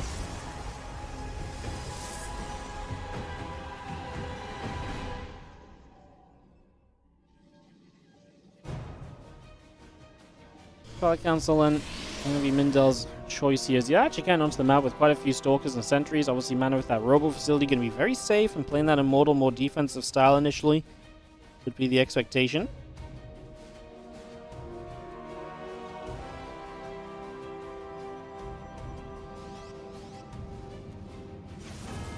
Stalker Sentries pulling back up, couple more Stalkers warping in, the hallucination moving by.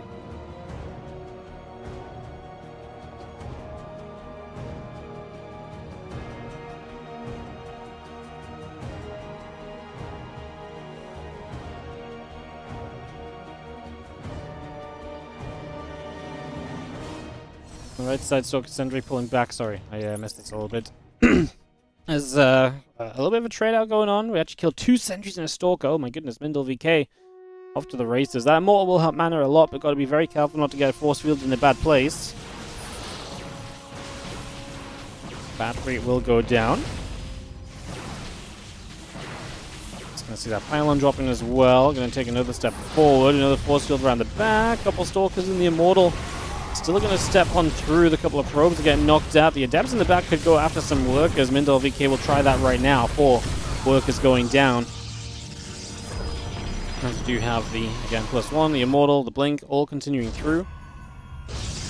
Couple extra gates coming down in the main base, and yeah, Mindel VK will just back away, but I like what he's done so far.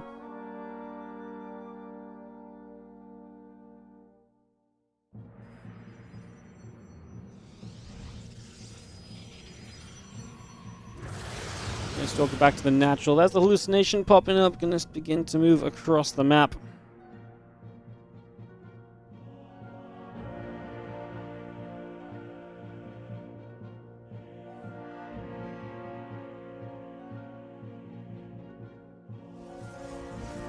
Hallucination just gonna come across into the main base. We do see the Prism just gonna take a couple of Immortals.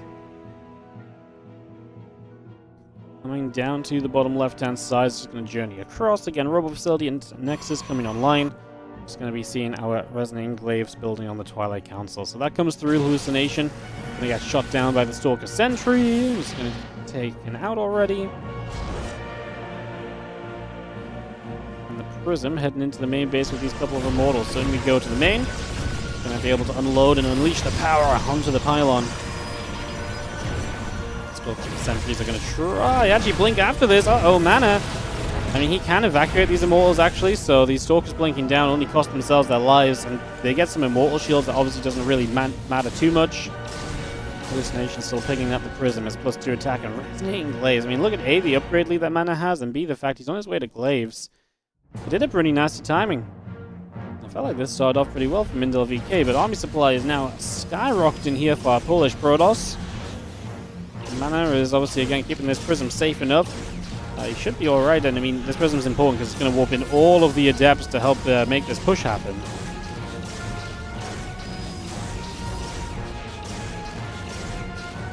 Just taking a few more shots. There is the units moving forwards. A couple of force fields going to get dropped down. We step up.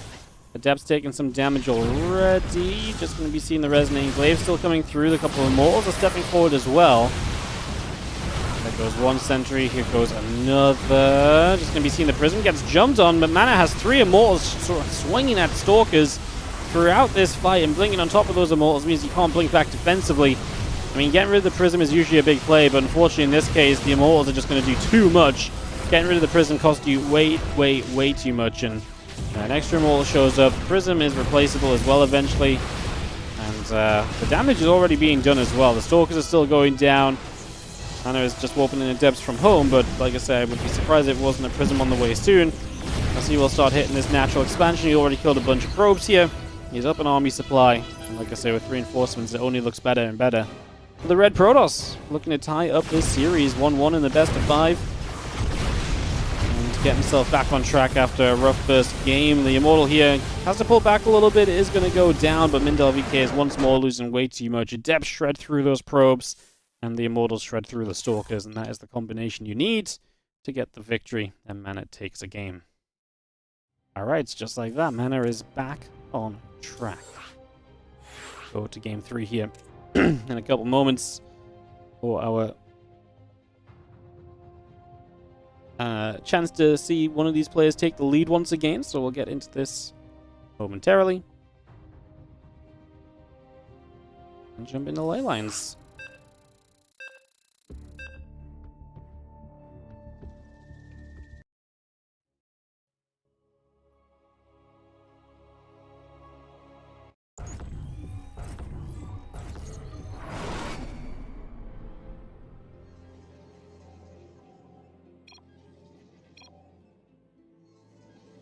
Alright, let's hop into it. In the bottom left-hand side, our Red Protoss player is going to be Team Liquids. Mana, as he takes on Mindel VK, our Blue Protoss in the top right corner of the map, and we get ready to go.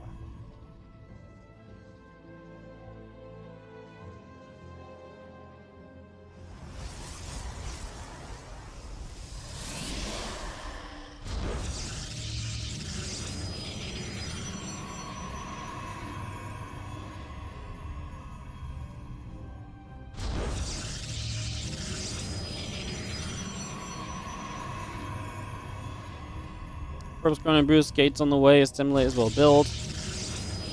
Get going here on ley lines.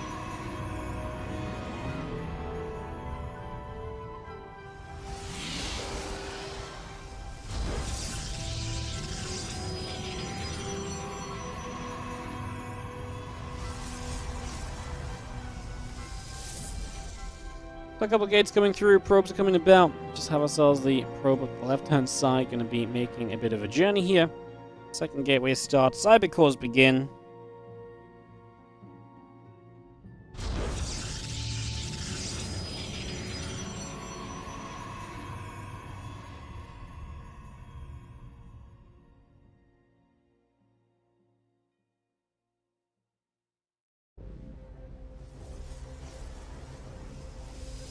So that probe will come across this left side. We have a pylon here. It looks as though we are going to make some use of it. So we can put it into play right now as the probe sits nearby, ready to add to it at the moment.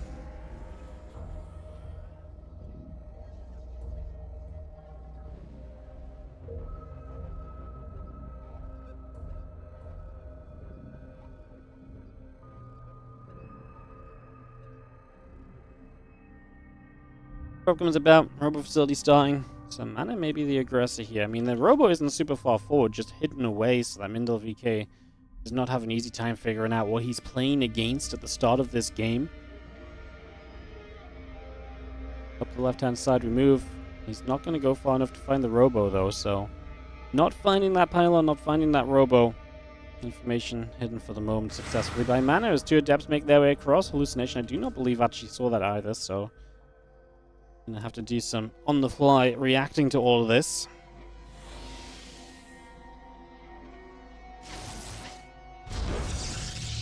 Hallucination just overhead. The Sentry and the Stalker going to be there, obviously doing a little bit of damage. And there are the 2 Adepts of Mana beginning to move up into the main base. No blockade. I mean, plenty of units though, and I don't think Mana wants to run into 3 Stalkers and a Sentry, so cancel is kind of expected. Couple of Adepts continuing over. Again, the Immortal coming online from Mana right now, bringing that straight up as the Stalker Sentry moves out on the map.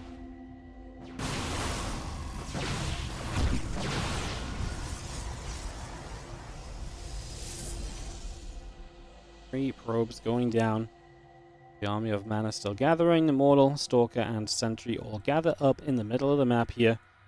There's the Robo Facility. Chrono boosting out another Immortals. Just going to get that on the production. And mana still with just one base. He's playing against someone who's now going Robo defensively on one base. Obviously, will be behind on Immortal production and so, but yeah, we'll see if Mindel VK can pull off the defense here with his own Robo Facility coming online as we speak. Getting that up and running.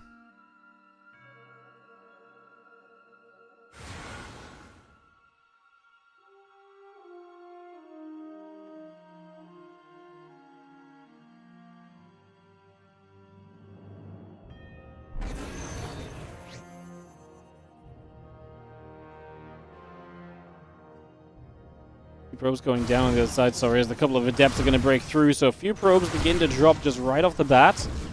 8 workers going down across the map. The 2 Immortals, the Stalker, the Sentry gathering up and ready for a push forward perhaps. Into the natural, potentially up into the main base. Into the natural immediately. So we are going to see that pylon taking some shots. It's going to go down. Probe will go down as well. VK ends up supply blocked and up into the main base. We start ahead. Force field's coming down. Immortal and the Sentry. Going to get lifted up, relocated a little bit as well. A few more units going to jump in toward the main base right now. The probes are going to continue to pull across. The Stalker is still getting pushed back. I mean, that's 12 probes going down. Mindel VK is killing a lot of probes on the other side. It's just Adepts that have been here busy, and they've just about gotten cleaned up. As mana pushes into this main, he's going to lose one Immortal. The problem with being in this main base right now is you're so heavily committed to this. And that is exactly where mana sits. He's heavily committed. There's no escape plan anymore, and with no prism, you don't get out, and you lose everything. And the Sentry even going to get chased down a little bit further now. Turns around. Could have maybe killed the Stalker, to be fair. Wasn't a bad turnaround on the Sentry. And kind of a, like I said, a bit of a crazy one. The Adept here is going to come through. We drop a force field as the Sentry goes down. The Immortal here is kind of out on its own. Mindel VK up 4 workers and army supply on this. And if you look at the unit count, he's up an Immortal as well. So Mindel VK in a great spot. And now has a Sentry advantage. It doesn't always come into play, but it's going to help there. Going to get 2 Stalkers for free. I mean, we'll lose some HP on the Immortal, but that's fairly manageable. Mana going to choose to go into a new Prism, which I do not hate. The micro potential of a Prism is unrivaled a lot of times in terms of efficiency and what you can get out of it. So do not hate that choice. As the Immortals and the Stalker continuing around the far left.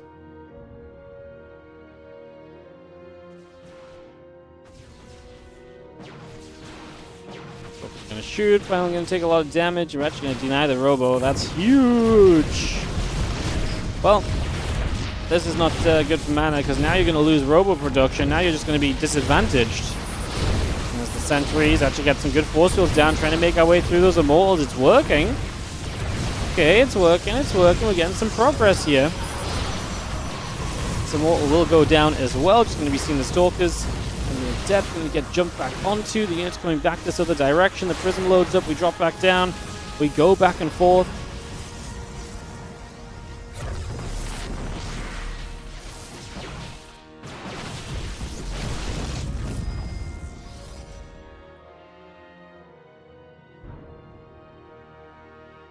Adepts pull back over that right-hand side, so a bit of a wild fight, but obviously Mindel VK looking very good numbers-wise. He still has a Prism. Even if he doesn't have Immortals left, he's going to build a new one, and Mana has to straight up rebuild a Robo Facility, so that costs you a little bit of time, and definitely ain't going to come freely. Pylon going down, a couple of Adepts. Still pressuring over on the right-hand side as well. Just going to see those couple of Adepts still getting back onto the Pylon. Pylon just taking some extra damage. Stalker's going to fight again. Adept going down. Stalker's still coming through.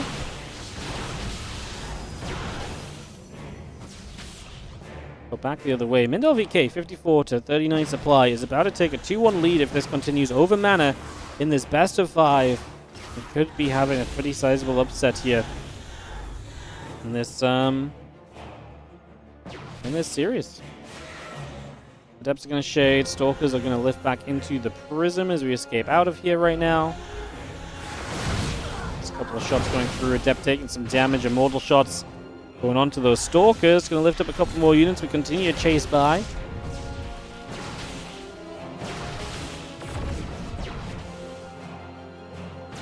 Prism taking a couple more hits as our Stalkers step forward again. Adept is going to go shading through. Again, Prism, Sentry, all on the way up. There is the Nexus from Mindel VK. Going to start up right now as well, so we're going to get that brought up in the natural.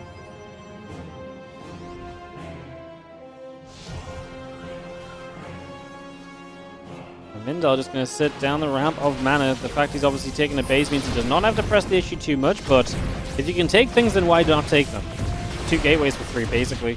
You've got to micro a little bit for them, but it's an advantage you're able to get, and Mana can't do much about it because he's behind those gateways. He can't magically appear in front of them. So yeah, he's going to lose at the very least one. The other might be a bit tougher to get because it's a bit further back than what this one is. So even just getting 1 gateway is huge as we recall into the main. Maybe an overreaction to the singular Adept. And does Mana feel like he just has to send it? The Nexus is on the way up. He's got a Prism, he's got an Immortal. Maybe he just goes and tries to micro. I think he knows it's not great for him, but I think he looks at this as well and just probably feels like if I expand now, it's very late. He's got a better army already. He's going to expand sooner than me. Maybe you just got to go and hope that maybe the investment into the expansion is a bit too much for him. Prism went back to pick up Immortal too, and that's going to be Mana's final unit to join this front as he goes across the map. Stepping forward into the center. Again, Immortal Sentry on the way. We do lift up a couple units. We're going to see the units of Mana stepping up as well. Depths are going to shade forward just a moment. We're going to be seeing the Prism dropping into the main base. Force field on that ramp, and a couple Stalkers and Adepts coming through too. And we do have our fight breaking out on both sides. Probes are going to pull into this as well.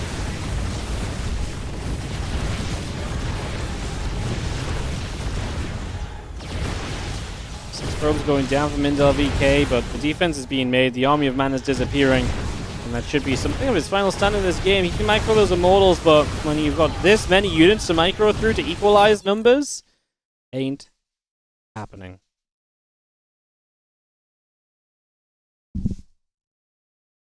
GG's, and Mindel VK takes the 2-1 lead over Mana in this best of 5. Mindel VK, man. Showing up for a little bit of upset potential. We go to Whispers of Gold for the next game here.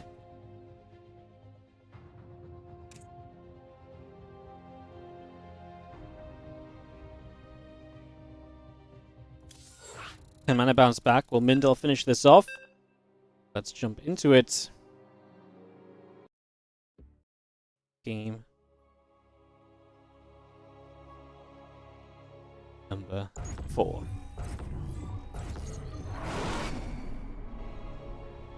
In the bottom right-hand side, we're going to start off with the Red Protoss, who's down a game and must win to avoid elimination. That would be an upset.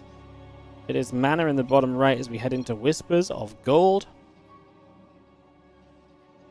In the top left, our blue Protoss player is Mindel VK.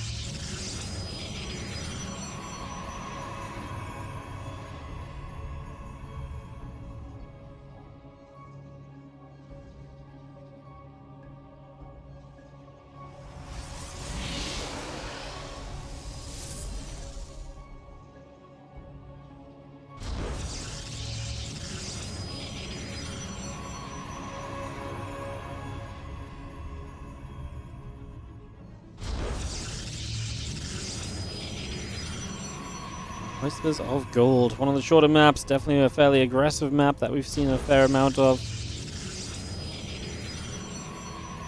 To get into game 4.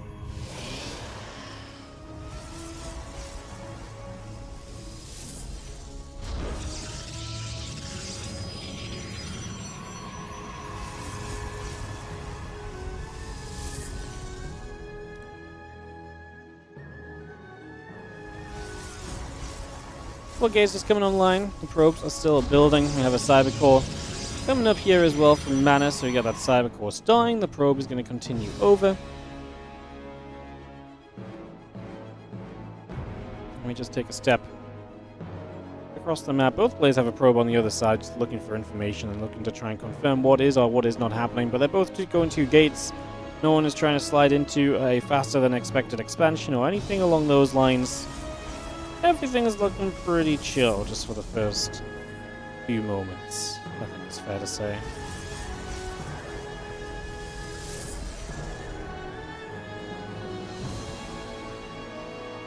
Probe turns around, Stalker and Sentry on the way from Mana being a composition or a combo of units we've seen a lot today. Double Stalker from Mindel VK maybe gives you a little bit more pushing potential, but you're going to be doing it without info because you will not have the Sentry to hallucinate and to gather information for you, which has definitely been a deal breaker in a lot of the PvPs that, again, we've been watching today and just recently on the stream in general. We've definitely had our fair share of PvPs, so seen a fair few of what those games kind of look like.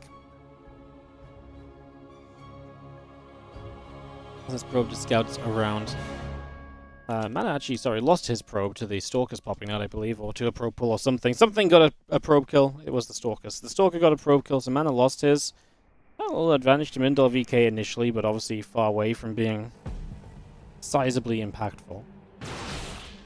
Not worth mentioning. I see a couple of Stalkers. Gonna keep moving around for a few more moments, seeing what's up. And Blink, Stalker, all coming through. Robo facility finishing. Nexus on the way from Mana. Again, Mana with the Robo just means that he's going to be very defensive early on. Going to build up that Immortal count. And as you build up that Immortal count, give yourself a chance to play into, like I say, a good defensive setup. If your opponent plays into a lot of Stalkers, there's a lot you can do there to put this into a better position for yourself. Stalker step up, battery goes down, it's going to get killed. Stalker's able to get the grab on that. The Blink coming through, the Nexus and the Probe still building. We do have our third Nexus coming up from Mindel VK.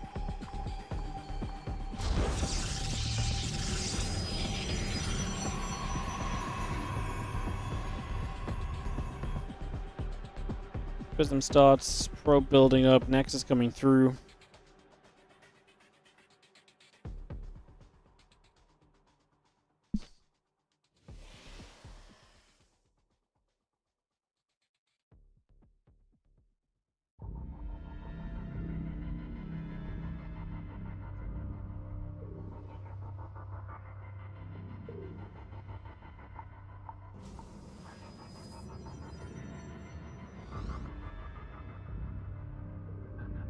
Well, the Robo facility starting. The Nexus is about to finish. Couple probes on the way out. The hallucinations are going to fade out of here.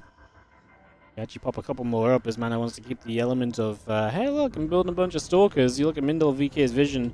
Doesn't know it's a Robo, right? Doesn't know it's these Immortals. So the Stalkers actually do a lot because it really does say, hey, look, I've got a few more Stalkers. Maybe I'm going Blink. Maybe you have to respect that. We're actually going to send these Stalkers out now.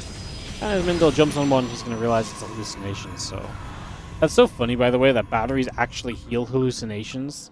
Like, this takes real energy to heal something fake. Do the Protoss not have a way to make the battery just fake heal the hallucination, you know? Like, this is interesting, because Mana's sending his Immortals across the map, so going straight to the other side initially. Did Mindel VK just block his natural? This is the second time today we've seen this, no? A blocked natural? Was it Mindel earlier as well? Was it Night Phoenix against DNS? That is the second time today we've seen the same pylon block a natural though, right? That is, no, Mindel VK didn't play earlier. He was, yeah, no. This is the second time today we've seen a blocked Nexus on Whispers of Gold. What is going on? 4 probes going down as the Immortals are going to actually put a pretty huge amount of damage onto the Nexus, but you've got to respect the recall. Because they have Blink, you got to get out of there ASAP. You can't stick around, you know. Can't stick around. Prism escapes to the top right, charge coming through. Stalker's still moving over.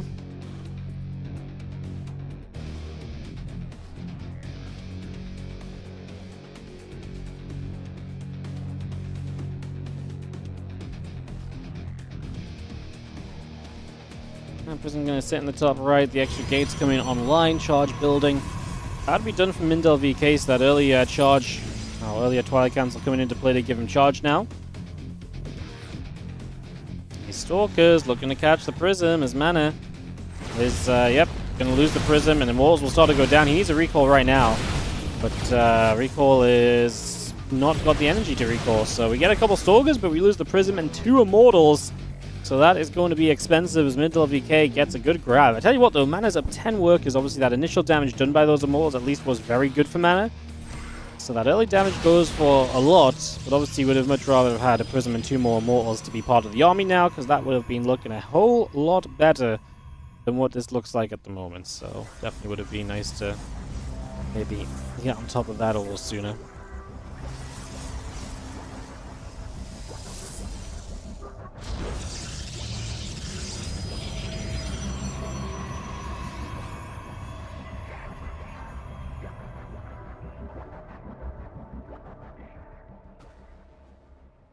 It's coming across. It's going to be seeing the gates, and the Nexus is coming through. Zealots and the Prism coming up as well. The army's still collecting between the bases right now.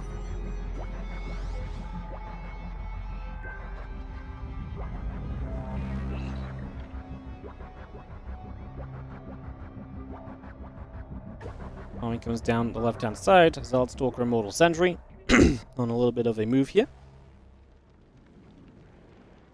Now Hallucination steps up the left.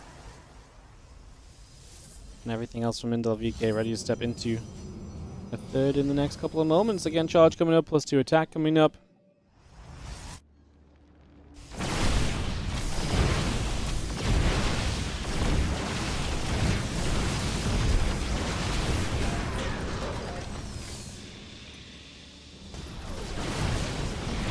It's going to be seeing Mindel VK. That's going to be coming through.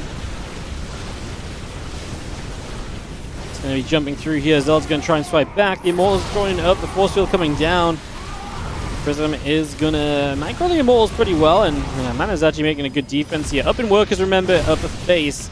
He is, as long as he defends here, in a fantastic spot. Just going to keep stepping forward. Archon's getting pushed back. This is, I mean, 12 probes going down from Mana, but he knew he could lose workers going into this, and Mindel VK knows he needed to get more than that initially as well. GG's, and that is going to be game number 4 going to Mana, and we go to a game 5. My goodness, we haven't had many game 5s in this event so far, so thank goodness we're going to get one here as we get to go into a 5th and final game of this series. Let's get this on the move, guys. Let's get it going. Because, yeah, we haven't really had a lot of game 5s, have we? We had no game 5s today. And we had 1 game 5 in the first 2 rounds of the winner bracket. So yeah, not a lot of 5-game series. This is going to be one of them. Let's get this going.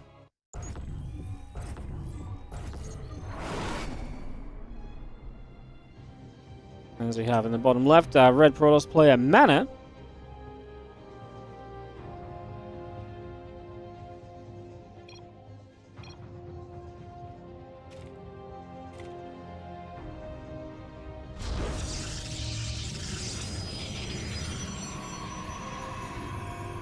So Mana in the bottom left, and Mindel VK in the upper right, our blue Protoss. We get this going.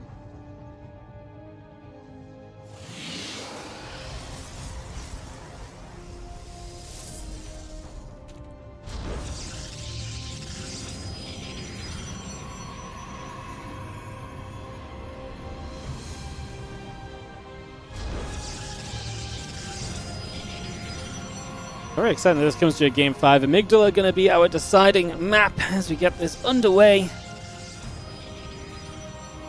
A couple of simulators coming through, gate coming up, probes producing. As we do have a little bit of back and forth coming through for the moment. There is the second gateway coming down. Probe putting that into position.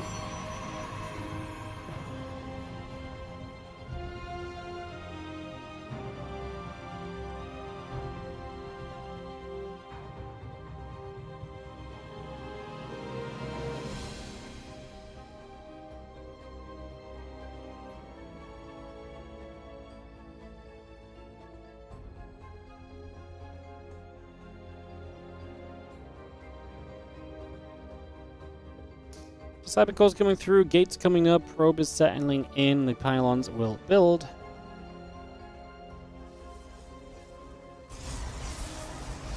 couple nibbles for the moment.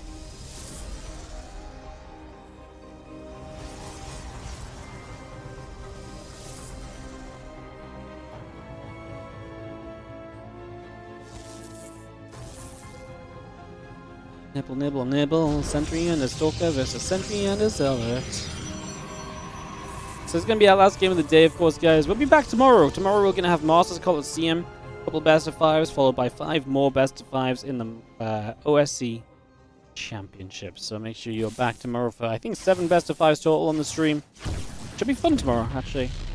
Tomorrow's Masters Coliseum games are great as well.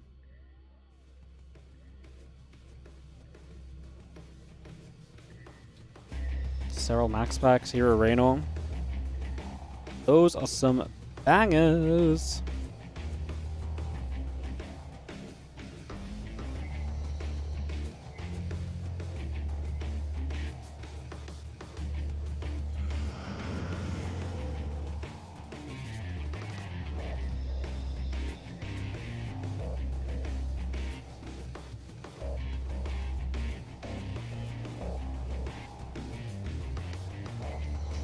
Is just going to move back and forth a little. Just going to be seeing the Twilight Council next on the way in. Hallucination going to move over as well.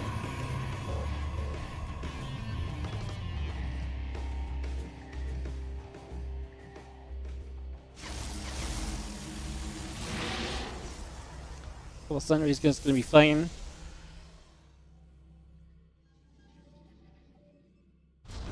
And then Blink on the way up. And I'm just going to stick to the Robo. And a fast forge here as well, so you can get +1 early too this time. Again, it's been working for him, playing that defensive kind of Immortal style, letting the Stalkers blink about from his opponent, just letting them do their thing. Do we know which part of OSC will be cast tomorrow? I do not know. I would imagine the rest of the lower bracket. Because we focused on like a certain part of the lower bracket today, I would imagine more lower bracket games tomorrow. What's the prize pool of this event? About $5,000, I believe. And you can add to it if you would like to. !OSC. Check out their Indiegogo page and help them to produce more amazing seasons of OSC Championship, as well as just keeping OSC going and specifically supporting this event and the players participating to bring us some great games in this January of 2025. Crazy. 2025. What a year. Let's see, a few Stalkers and Sentries are going to move across a little bit. We have ourselves a...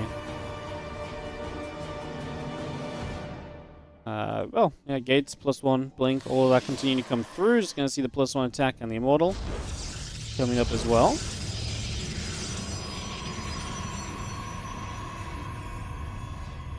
And +1 coming through, Blink on the way over. Just going to be seeing the extra Gates continue to produce.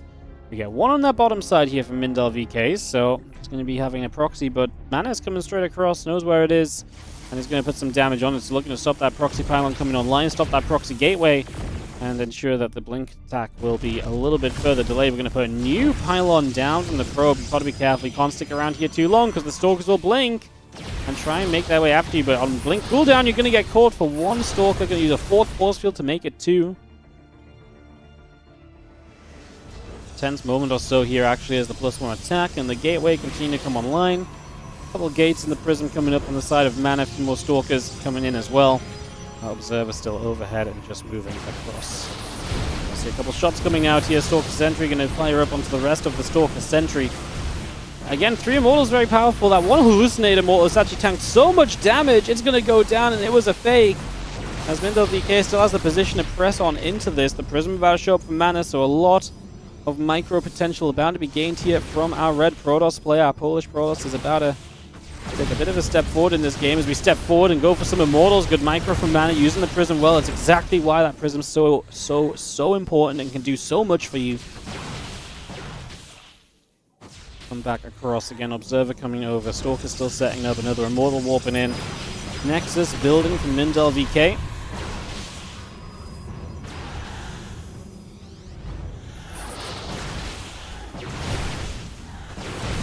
Step up, just going to have ourselves, the unit's going to step across. I mean, this blink back from Mindel VK trying to do what he can to protect. Needs to get that Prism, really, because right now he's missing entire Stalker volleys with Immortals. He's shooting at that, just getting dodged by lifting up and avoiding.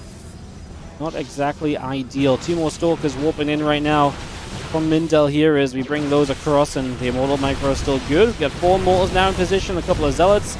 Gonna try and tank a little bit. Great Micro, honestly, on the Prism. It's dodged so many Stalker shots. Like, not just like 1 or 2 shots, like full volley of Stalkers.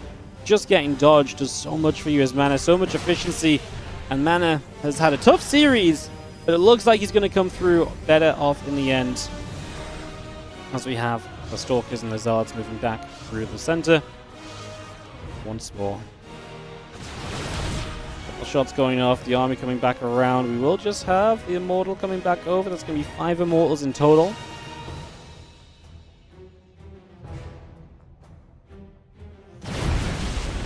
Start fighting a couple of Zealots. Oh, we actually lose 1 Immortal there. X-Immortal had a barrier. That's a good save. Go back the other way. Stalker's getting knocked away out on the bottom side. Zealot's going to get busy as well. Mana, you can see the supply lead that he's taking as a few more units get warped in. But, I mean, Mindel is just trying to keep on sending it with Stalkers. And it just ain't getting any better because now Mana's on his way to his own blink. Not really ideal at all. Mindel VK, who played a great series, and unfortunately just could not quite find a 3rd map in it. And that means that Mana is going to be able to take this down. GG's actually gets called right there, and Mana is going to take the 3-2 victory. Congrats to Mana on a pretty hard-fought series. It will be interesting to see how he continues through the lower bracket. He plays Night Phoenix next, and then either Geralt or Christiana, depending on who drops down from the upper bracket there. So that's what's going on with all of that. Alrighty, guys. We are going to go and call it a day right there. Thank you so much for joining us. Appreciate you all tuning in and coming by. And, yeah, I hope you guys had a great day. We'll be back tomorrow with more StarCraft 2. I'm going to head off and send you guys over to someone that will host. So you guys have a great rest of your day. Ellie's here to say goodbye as well. Savad's on the outro. I'll send you guys over to someone. Like I say, as soon as we can find someone to host, I'll send you guys there after the ads. You guys have a great day. Thank you so much to OSC. Again, check out their Indiegogo page and more with the command in the chat. And I will see you guys tomorrow. Bye.